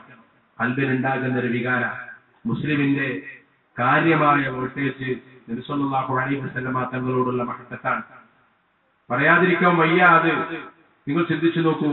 ബഹുമാനപ്പെട്ട അബൂബക്കർ സിദ്ദീഖ് റളിയല്ലാഹു അൻഹു, അല്ലാഹുവിന്റെ ഹബീബ് സ്വല്ലല്ലാഹു അലൈഹി വസല്ലമ തങ്ങൾ ഇൻ കുൻതു ഫീഹിം ഔവലൻ കാന സാനിയ, ഒന്നാമൻ ഞാനാണെങ്കിൽ മുസ്ലിം സമുദായത്തിലെ രണ്ടാമത്തെ നേതാവ് അബൂബക്കർ സിദ്ദീഖ് റളിയല്ലാഹു അൻഹു ആണെന്ന് അഷ്റഫുൽ ഖൽഖ് റസൂലുള്ളാഹി സ്വല്ലല്ലാഹു അലൈഹി വസല്ലമ തങ്ങൾ പറയാനുള്ള കാരണം ഇഷ്ഖാണ്, മഹബത്താണ്. അത് തൗഹീദിന്റെ വലിയൊരു അർത്ഥമാണ്.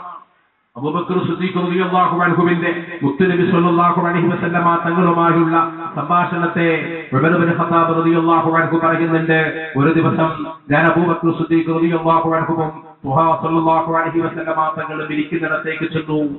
അവർ രണ്ടുപേരും സംസാരിക്കുന്നത് തൗഹീദിനെ കുറിച്ചായിരുന്നു. എനിക്കത് മനസ്സിലായില്ല. അതാ തലത്തിൽ ഒരു ചർച്ച. ഏതറിവിനും പൂർണ്ണതയില്ലേ? ഏതറിവിനും അതിന്റെ പൂർണ്ണത ഉണ്ടല്ലോ. നമ്മളൊരു ബികോമാരനെ കണക്കുകൊണ്ടുപോയി 1ാം ക്ലാസ് കൊടുത്ത തിരിയില്ലല്ലോ. ഇതേ ഒരു അവസ്ഥ എന്തേ ഇസ്ലാമിനില്ലാത്തത്? ഇസ്ലാമിൽ അതുണ്ട്. ആ ഭാഷകൾ പഠിക്കുമ്പോഴും മനസ്സിലാക്കുമ്പോഴും അതിനെ വ്യാഖ്യാനിക്കുമ്പോഴും ആ ഒരു പരിധി പാലിക്കണം. അറിവിന്റെ മഹാസാഗരങ്ങളായ മഹാപണ്ഡിത വരേണ്യർ ചിലപ്പോ അവരുടെ സംഭാഷണത്തിലൊക്കെ അവരാ തലത്തിൽ നിന്ന് പറഞ്ഞെന്ന് വരും. അറിയാതെ സംഭവിക്കുന്നത് നമുക്ക് വേണ്ടി സംസാരിക്കുന്നതാണ്.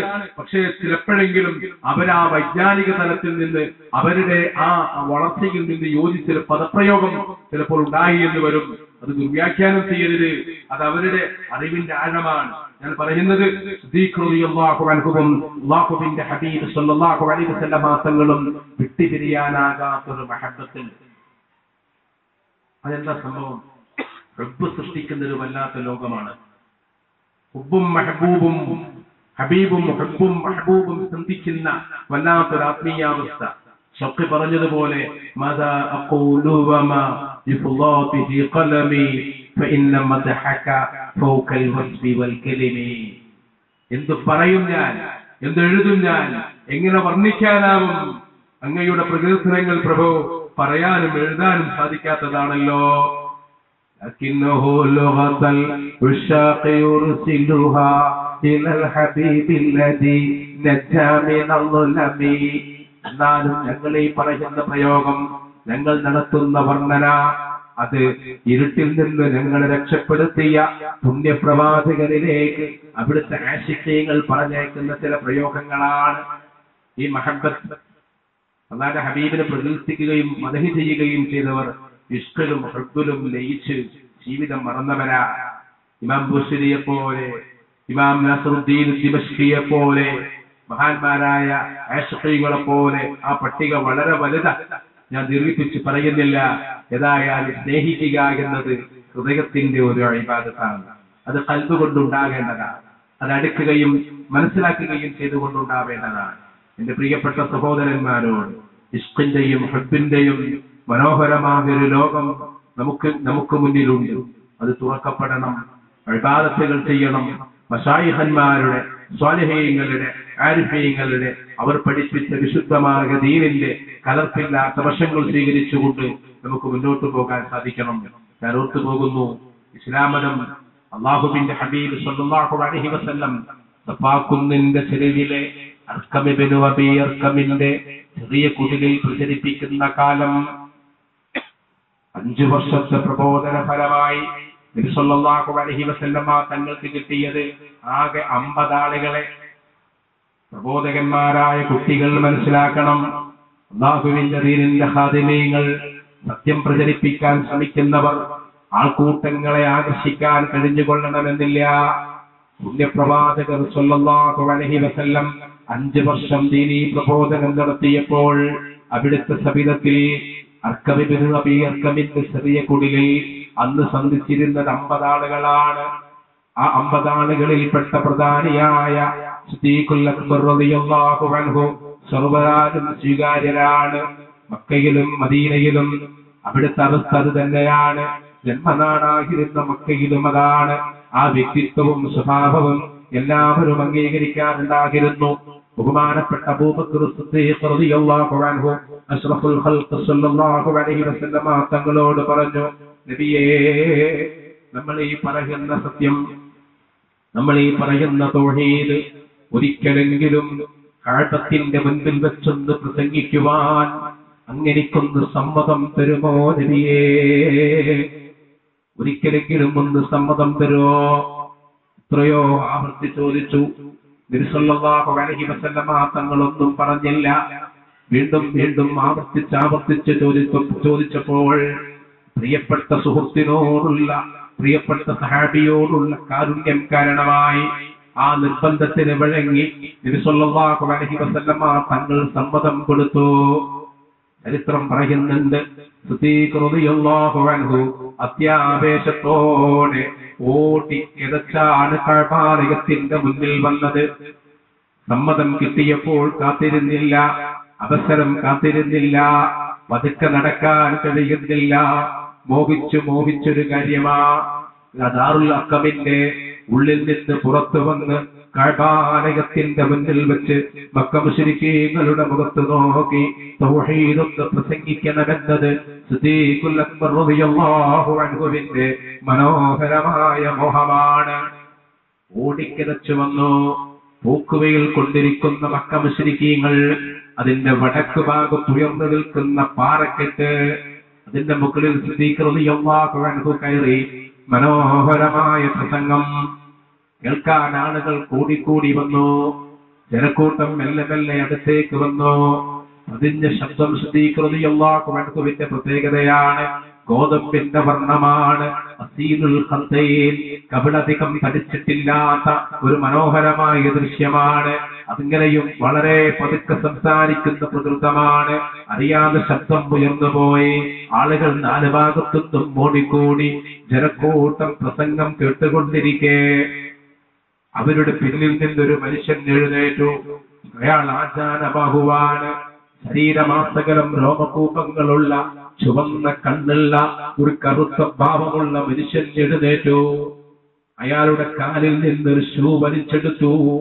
ആ ഷൂവിന്റെ അടിയിൽ യുദ്ധക്കളത്തിൽ തന്ത്രജ്ഞനായ 18 ആയുധം കൊണ്ട് യുദ്ധം ചെയ്യാൻ പരിചയമുണ്ടാകിരുന്ന ആ ഷൂവിന്റെ അടിയിൽ തന്ത്രപൂർവ്വം ഉറപ്പിച്ചു വെച്ചിരുന്ന, മടക്കാൻ സാധിക്കുമാകിരുന്ന അതിമൂർച്ചയുള്ള ആണികളുണ്ട്. വജ്രം പോലെ തിളങ്ങുന്ന ആണികൾ. ഷൂവിൽ നിന്ന് ഈ ആണികളെ വേർപ്പെടുത്തി പുറത്തേക്ക് കൊണ്ടുവന്നു. എന്നിട്ട് അതിൻ്റെ ഉള്ളിൽ കൈയിട്ടു. ഓടി സിദ്ദീഖ് റളിയല്ലാഹു അൻഹുവിന്റെ അടുത്തേക്ക് ഓടിയെടുത്തിട്ട് ആ മുഖത്ത് ആഞ്ഞടിച്ചു. ഈ ആണികളൊക്കെയും കവിളിൽ പതിഞ്ഞുപോയി. ശക്തമായി വലിച്ചപ്പോൾ മാംസം ചിതറി വീണ്ടും വീണ്ടും വീണ്ടും മടിച്ചു. സിദ്ദീഖ് റളിയല്ലാഹു അൻഹു ബോധം കെട്ട് നിലത്തേക്ക് വീഴുന്നു.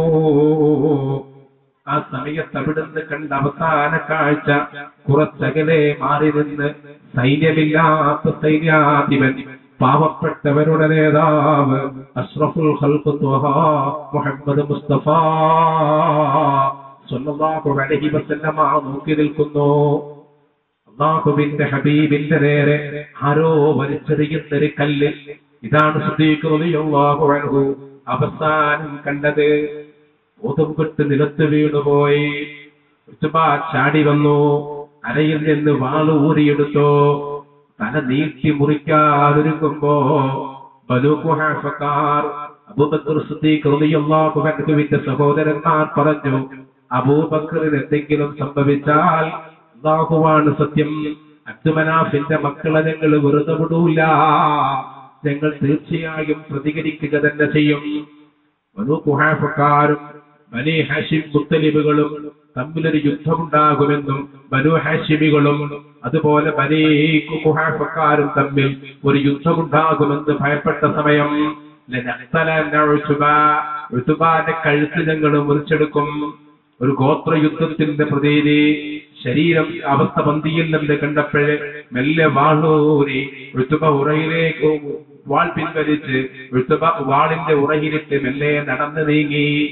രക്തം ചീറ്റിയൊലിക്കുന്ന സിദ്ദീഖ് റളിയല്ലാഹു അൻഹുവിനെ താങ്ങിയെടുത്തുകൊണ്ട് കാലത്ത് ദീൻ സ്വീകരിച്ചിട്ടില്ലാത്ത അവിടുത്തെ ഉമ്മ ഉമ്മുൽ ഖൈർ റളിയല്ലാഹു അൻഹാ അവരുടെ വീട്ടിൽ കൊണ്ടുപോയി വെക്കുന്നു. ഉമ്മന്ന് ദീൻ സ്വീകരിച്ചിട്ടില്ല. സിദ്ദീഖ് റളിയല്ലാഹു അൻഹു ബോധം കെട്ടുപോയി. മക്കയിൽ കർഫ്യൂ പ്രഖ്യാപിച്ചതുപോലെ ആളുകൾ ഭയപ്പെട്ടിരിക്കുകയാണ്. എന്തെങ്കിലും സംഭവിച്ചാൽ പിന്നീട് അവിടെ നിൽക്കാത്ത യുദ്ധമാണ്. ഗോത്രയുദ്ധത്തിന്റെ ലക്ഷണം കാണുന്നു. രണ്ട് പക്ഷവും ആയുധം ഒരുക്കുന്നു. എന്തോ സംഭവിക്കുമെന്ന മുന്നറിയിപ്പ്. കണ്ണ് കാണാതിരുന്ന ഉമ്മ, വൃദ്ധയായ മാതാവ് ഈ മകന്റെ മുഖത്തേക്ക് നോക്കിയിരിക്കുന്നു. ചുണ്ടും നനക്കിയാൽ അല്പം വെള്ളം കൊടുക്കാൻ അർദ്ധരാത്രിയിലും ഈ ഉമ്മ കാത്തിരിക്കുകയാണ്. സിദ്ദീഖ് റളിയല്ലാഹു അൻഹുവിന്റെ ചുണ്ടുമെല്ലയും ഇളകി. ആ മാതാവ് ചുണ്ടിലേക്ക് വെള്ളമൊഴിച്ചപ്പോൾ സിദ്ദീഖ് റളിയല്ലാഹു അൻഹു വെള്ളം കുടിച്ചില്ല. മാ ഫുഇല ബിറസൂലില്ലാഹ്. ഞാൻ അവസാനം കണ്ട കാഴ്ച, എന്റെ നേതാവിന്റെ നേരെ ആരോ വലിച്ചെറിഞ്ഞൊരു കല്ലാണ്. അത് ഹബീബിന് കൊണ്ടോ, അവിടുത്തെ രക്തമൊഴുകിയോ, അവിടുത്തേക്ക് എന്ത് സംഭവിച്ചു? ഇതാണ് സിദ്ദീഖ് റളിയല്ലാഹു അൻഹു ചോദിക്കുന്നത്. മാതാവ് വെള്ളം കുടിക്കാൻ നിർബന്ധിക്കുന്നു. രക്തം വാർന്ന് ബോധം പോയവരല്ലേ, വല്ലാത്ത ദാഹമുണ്ട്. ചുണ്ട് ചലിപ്പിച്ചുകൊണ്ടും ആസകലം ആണ്ടി തറഞ്ഞുപോയ ഒരു ചുണ്ട് ചലിപ്പിച്ചുകൊണ്ടും സിദ്ദീഖ് റളിയല്ലാഹു അൻഹു പറയുന്നത്, എന്റെ ഹബീബിനെന്ത് സംഭവിച്ചു എന്നാണ്. ഒരു വിഭ്രാന്തമായ അവസ്ഥ. ഉമ്മ വെള്ളം കുടിക്കാതെ വന്നപ്പോഴ് സിദ്ദീഖ് റളിയല്ലാഹു അൻഹു പറഞ്ഞു, ഉമ്മ, നമ്മളെ വീടിന്റെ അപ്പുറത്തൊരു ഉമ്മുൽ ജമീലുണ്ടല്ലോ, അവളടുക്കൽ പോയി ഒന്ന് ചോദിക്കുമോ എന്റെ ഹബീബിനെന്ത് സംഭവിച്ചു എന്ന്. ഉമ്മുൽ ജമീൽ റളിയല്ലാഹു അൻഹാ ഇസ്ലാമതം രഹസ്യമായി വിശ്വസിച്ചൊരു പെണ്ണാണ്. രാത്രി പ്രയാസപ്പെട്ട് ഉമ്മുൽ ഖൈർ അവിടെ ചെന്നു. സിദ്ദീഖ് റളിയല്ലാഹു അൻഹുവിന്റെ ഉമ്മ ചോദിച്ചു, എന്റെ മകൻ അബൂബക്കർ വെള്ളം കുടിക്കാതെ വിഷമിക്കുകയാണ്, ദാഹിച്ചിരിക്കുന്ന അവസ്ഥയാണ്, ബോധം തെളിഞ്ഞിട്ടുണ്ട്, നിന്റെ പ്രവാചകർക്ക് എന്ത് പറ്റിയെന്ന് ചോദിക്കുന്നു. അതറിയാതെ വെള്ളം കുടിക്കില്ല എന്ന് ശഠിക്കുന്നു. എന്റെ മകനൊന്ന് വെള്ളം കുടിക്കാൻ നിനക്ക് എന്തെങ്കിലും വർത്തമാനം പറയാനുണ്ടോ? ആ പാവപ്പെട്ട ഉമ്മയുടെ നിർബന്ധത്തിന് വഴങ്ങിയപ്പോൾ ബഹുമാനപ്പെട്ട ഉമ്മുൽ ജമീൽ റളിയല്ലാഹു അൻഹാ ഇസ്ലാമതം രഹസ്യമാക്കി വെച്ച പെണ്ണാണ്. അവൾ പറഞ്ഞു, എനിക്കതൊന്നും അറിയില്ല, എന്നാൽ അബൂബക്കറിനെ സമാധാനിപ്പിക്കാൻ ഞാനും കൂടെ വരാം. എന്ത് സംഭവിച്ചു എന്നെനിക്കറിയില്ല, എന്ത് സംഭവിക്കുമെന്ന് എനിക്കറിയില്ല. എന്താണ് അല്ലാഹുവിന്റെ ഹബീബ് സ്വല്ലല്ലാഹു അലൈഹി വസല്ലമ തങ്ങളുടെ അവസ്ഥയെന്ന് എനിക്കറിയില്ല. രാത്രിയുടെ അന്ത്യയാമം ലോകം ഉറങ്ങിക്കിടക്കുമ്പോൾ ഉമ്മുൽ ജമീൽ റളിയല്ലാഹു അൻഹ അബൂബക്കറിനെ സമാധാനിപ്പിച്ചുകൊണ്ട് പറഞ്ഞു, ഓ അബൂബക്കറേ, നിങ്ങൾ ശാന്തരാകണം, നിങ്ങൾ സമാധാനത്തോടുകൂടി നിൽക്കണം. ഹബീബിനൊന്നും സംഭവിച്ചിട്ടില്ല, അവിടുത്തേക്ക് ഏറുകൊണ്ടിട്ടില്ല, അള്ളാഹുവിന്റെ ഹബീബിന്റെ രക്തം വലിച്ചിട്ടില്ല, ഒന്നും സംഭവിച്ചിട്ടില്ല. നിങ്ങൾ ധൈര്യമാക്കി വെള്ളം കുടിക്കണം. നിങ്ങളെക്കുറിച്ചോ അവിടുന്ന് കരയുകയാണ്, നിങ്ങളെ ദീർഘായുസ്സിന് വേണ്ടി സുജൂദിൽ പ്രാർത്ഥിക്കുകയാണ്. സുബ്ഹാനല്ല വഅലാ.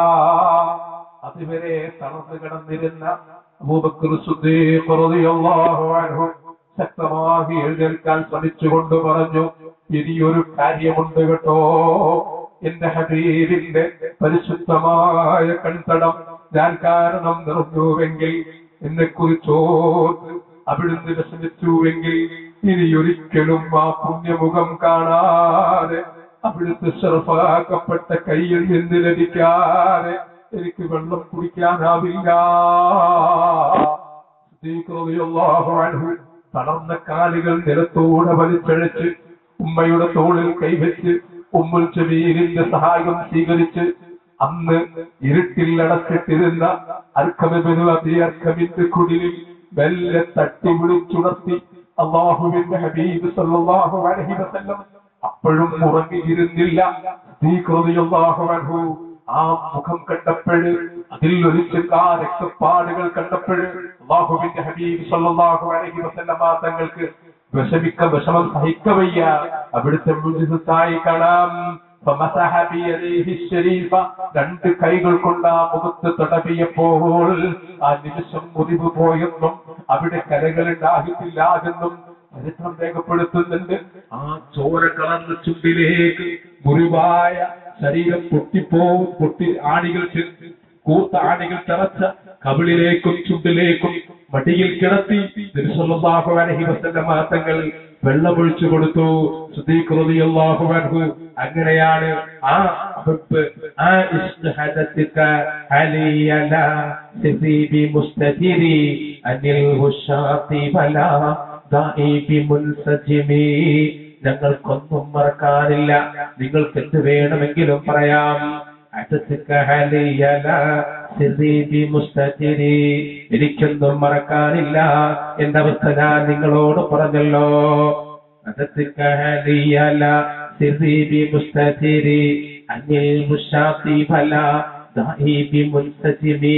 വിമർശകരെ, എന്തിലും അല്ലാഹുവിന്റെ ഹബീബിന്റെ സൗന്ദര്യവും ഏത് പ്രഭാഷണത്തിലും അവിടുത്തോടുള്ള മഹബ്ബത്തും പ്രാധാന്യമായി ഞങ്ങൾ പറയുമ്പോൾ അതിൽ അസഹനീയത തോന്നുന്നുണ്ടോ? പറഞ്ഞിട്ട് കാര്യമില്ല, ഞങ്ങൾക്കൊന്നും മറച്ചു വെക്കാനില്ല. ഇതിൽ ഗുപ്തമായ അറിവുകളില്ല, പരസ്യപ്പെടുത്താനാവാത്ത അറിവുകളില്ല, ചർച്ച ആലിവച്ച് ചെയ്യാൻ പറ്റാത്ത അറിവുകളില്ല. പക്ഷേ ഇമാം ശറഫുദ്ദീൻ മുഹമ്മദിനിൽ ബുസ്രി പറഞ്ഞതുപോലെ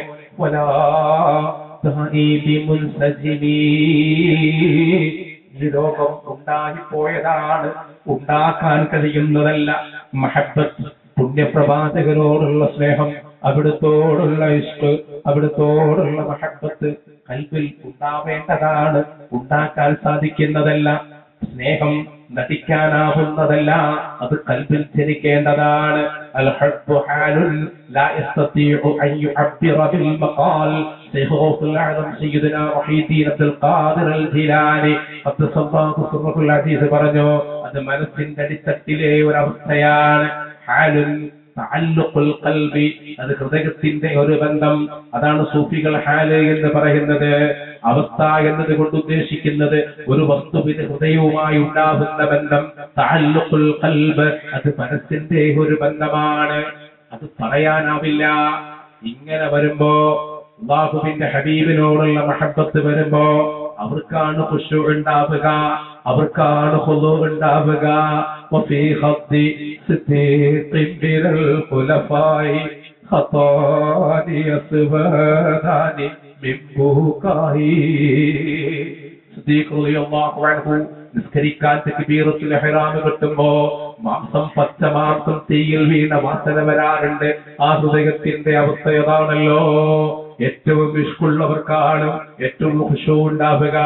ചരിത്രം പറയുന്നുണ്ട്, ആ മനോഹരമായ കബളിൽ കറുത്ത 2 വരകൾ ഉണ്ടായിരുന്നു. കറുത്ത 2 വരകൾ. എന്താണ് ആ 2 വരകൾക്ക് കാരണം? അല്ലാഹുവിനെ ഓർത്ത് കരഞ്ഞിട്ടാണ്. ഖുശൂഅ് കൊണ്ട് എപ്പോഴും കരയുന്ന സിദ്ദീഖ് റളിയല്ലാഹു അൻഹുവിന്റെ കണ്ണുനീർ ചാലുകൾ ഇങ്ങനെ കവിൾത്തടത്തിലൂടെ ഒഴുകി അവിടെ കറുത്ത വരകൾ ഉണ്ടായിരുന്നു എന്ന് ചരിത്രം പറയുന്നു. യഥാർത്ഥ ഇഷ്കും യഥാർത്ഥ മഹബ്ബത്തും യഥാർത്ഥ ഖുശൂഉം യഥാർത്ഥ ഈമാനും യഥാർത്ഥ ആത്മീയാവസ്ഥകളും പരകം ചെയ്യുന്നത് സിറാജുൽ മുനീറായ അഷ്റഫുൽ ഖൽഖ് മുഹമ്മദ് മുസ്തഫ സല്ലല്ലാഹു അലൈഹി വസല്ലമ തങ്ങളുടെ ചുറ്റുമാണ്. ദാർശനിക ചർച്ചകളായിക്കോ, സൈദ്ധാന്തിക നിലപാടുകൾ വെച്ചോ, ഗ്രന്ഥങ്ങൾ എത്രയും രചിച്ചോ, പ്രഭാഷണങ്ങൾ എത്രയും നടന്നോ, പക്ഷേ എന്തിന്റെയും അടിസ്ഥാനം പ്രകാശഗോപുരമാണ്. പ്രകാശഗോപുരത്തോടടുത്ത് ചെല്ലുന്തോറും വെളിച്ചം കൂടുതൽ കിട്ടും. നിനക്ക് എത്ര എടുക്കാനാവുന്നുവോ അത്രയാണ് വെളിച്ചം ലഭ്യമാവുക. അത് സിറാജുൽ മുനീറാണല്ലോ, പ്രകാശത്തിന്റെ പ്രകാശഗോപുരം. എത്രയടുത്ത് ചെല്ലുന്നുവോ അത്രത്തോളം വെളിച്ചം കിട്ടും. സമർപ്പിക്കേണ്ടതോ ഇവിടെ യോഗ്യതകളല്ല, വിദ്യാഭ്യാസ യോഗ്യതകളല്ല. അതിന്റെ മാനദണ്ഡം തുറന്ന മനസ്സാണ്, നിഷ്കളങ്കമായ സ്നേഹമാണ്. അല്ലാഹു റബ്ബുൽ ഇസ്സ സാധുക്കളായ ഫഖീറന്മാരായ നമുക്കെല്ലാവർക്കും അതിനുള്ള തൗഫീഖ് നൽകുമാറാവട്ടെ. തങ്ങൾ ബാപ്പാന്റെ ദുആ ഇനിയും പ്രസംഗങ്ങളും അങ്ങനെ പറഞ്ഞപ്പോ കൂടിപ്പോയതാ. ربنا ظلمنا أنفسنا فإن لم تغفر لنا وترحمنا لنكونن من الخاسرين. അല്ലാഹുവേ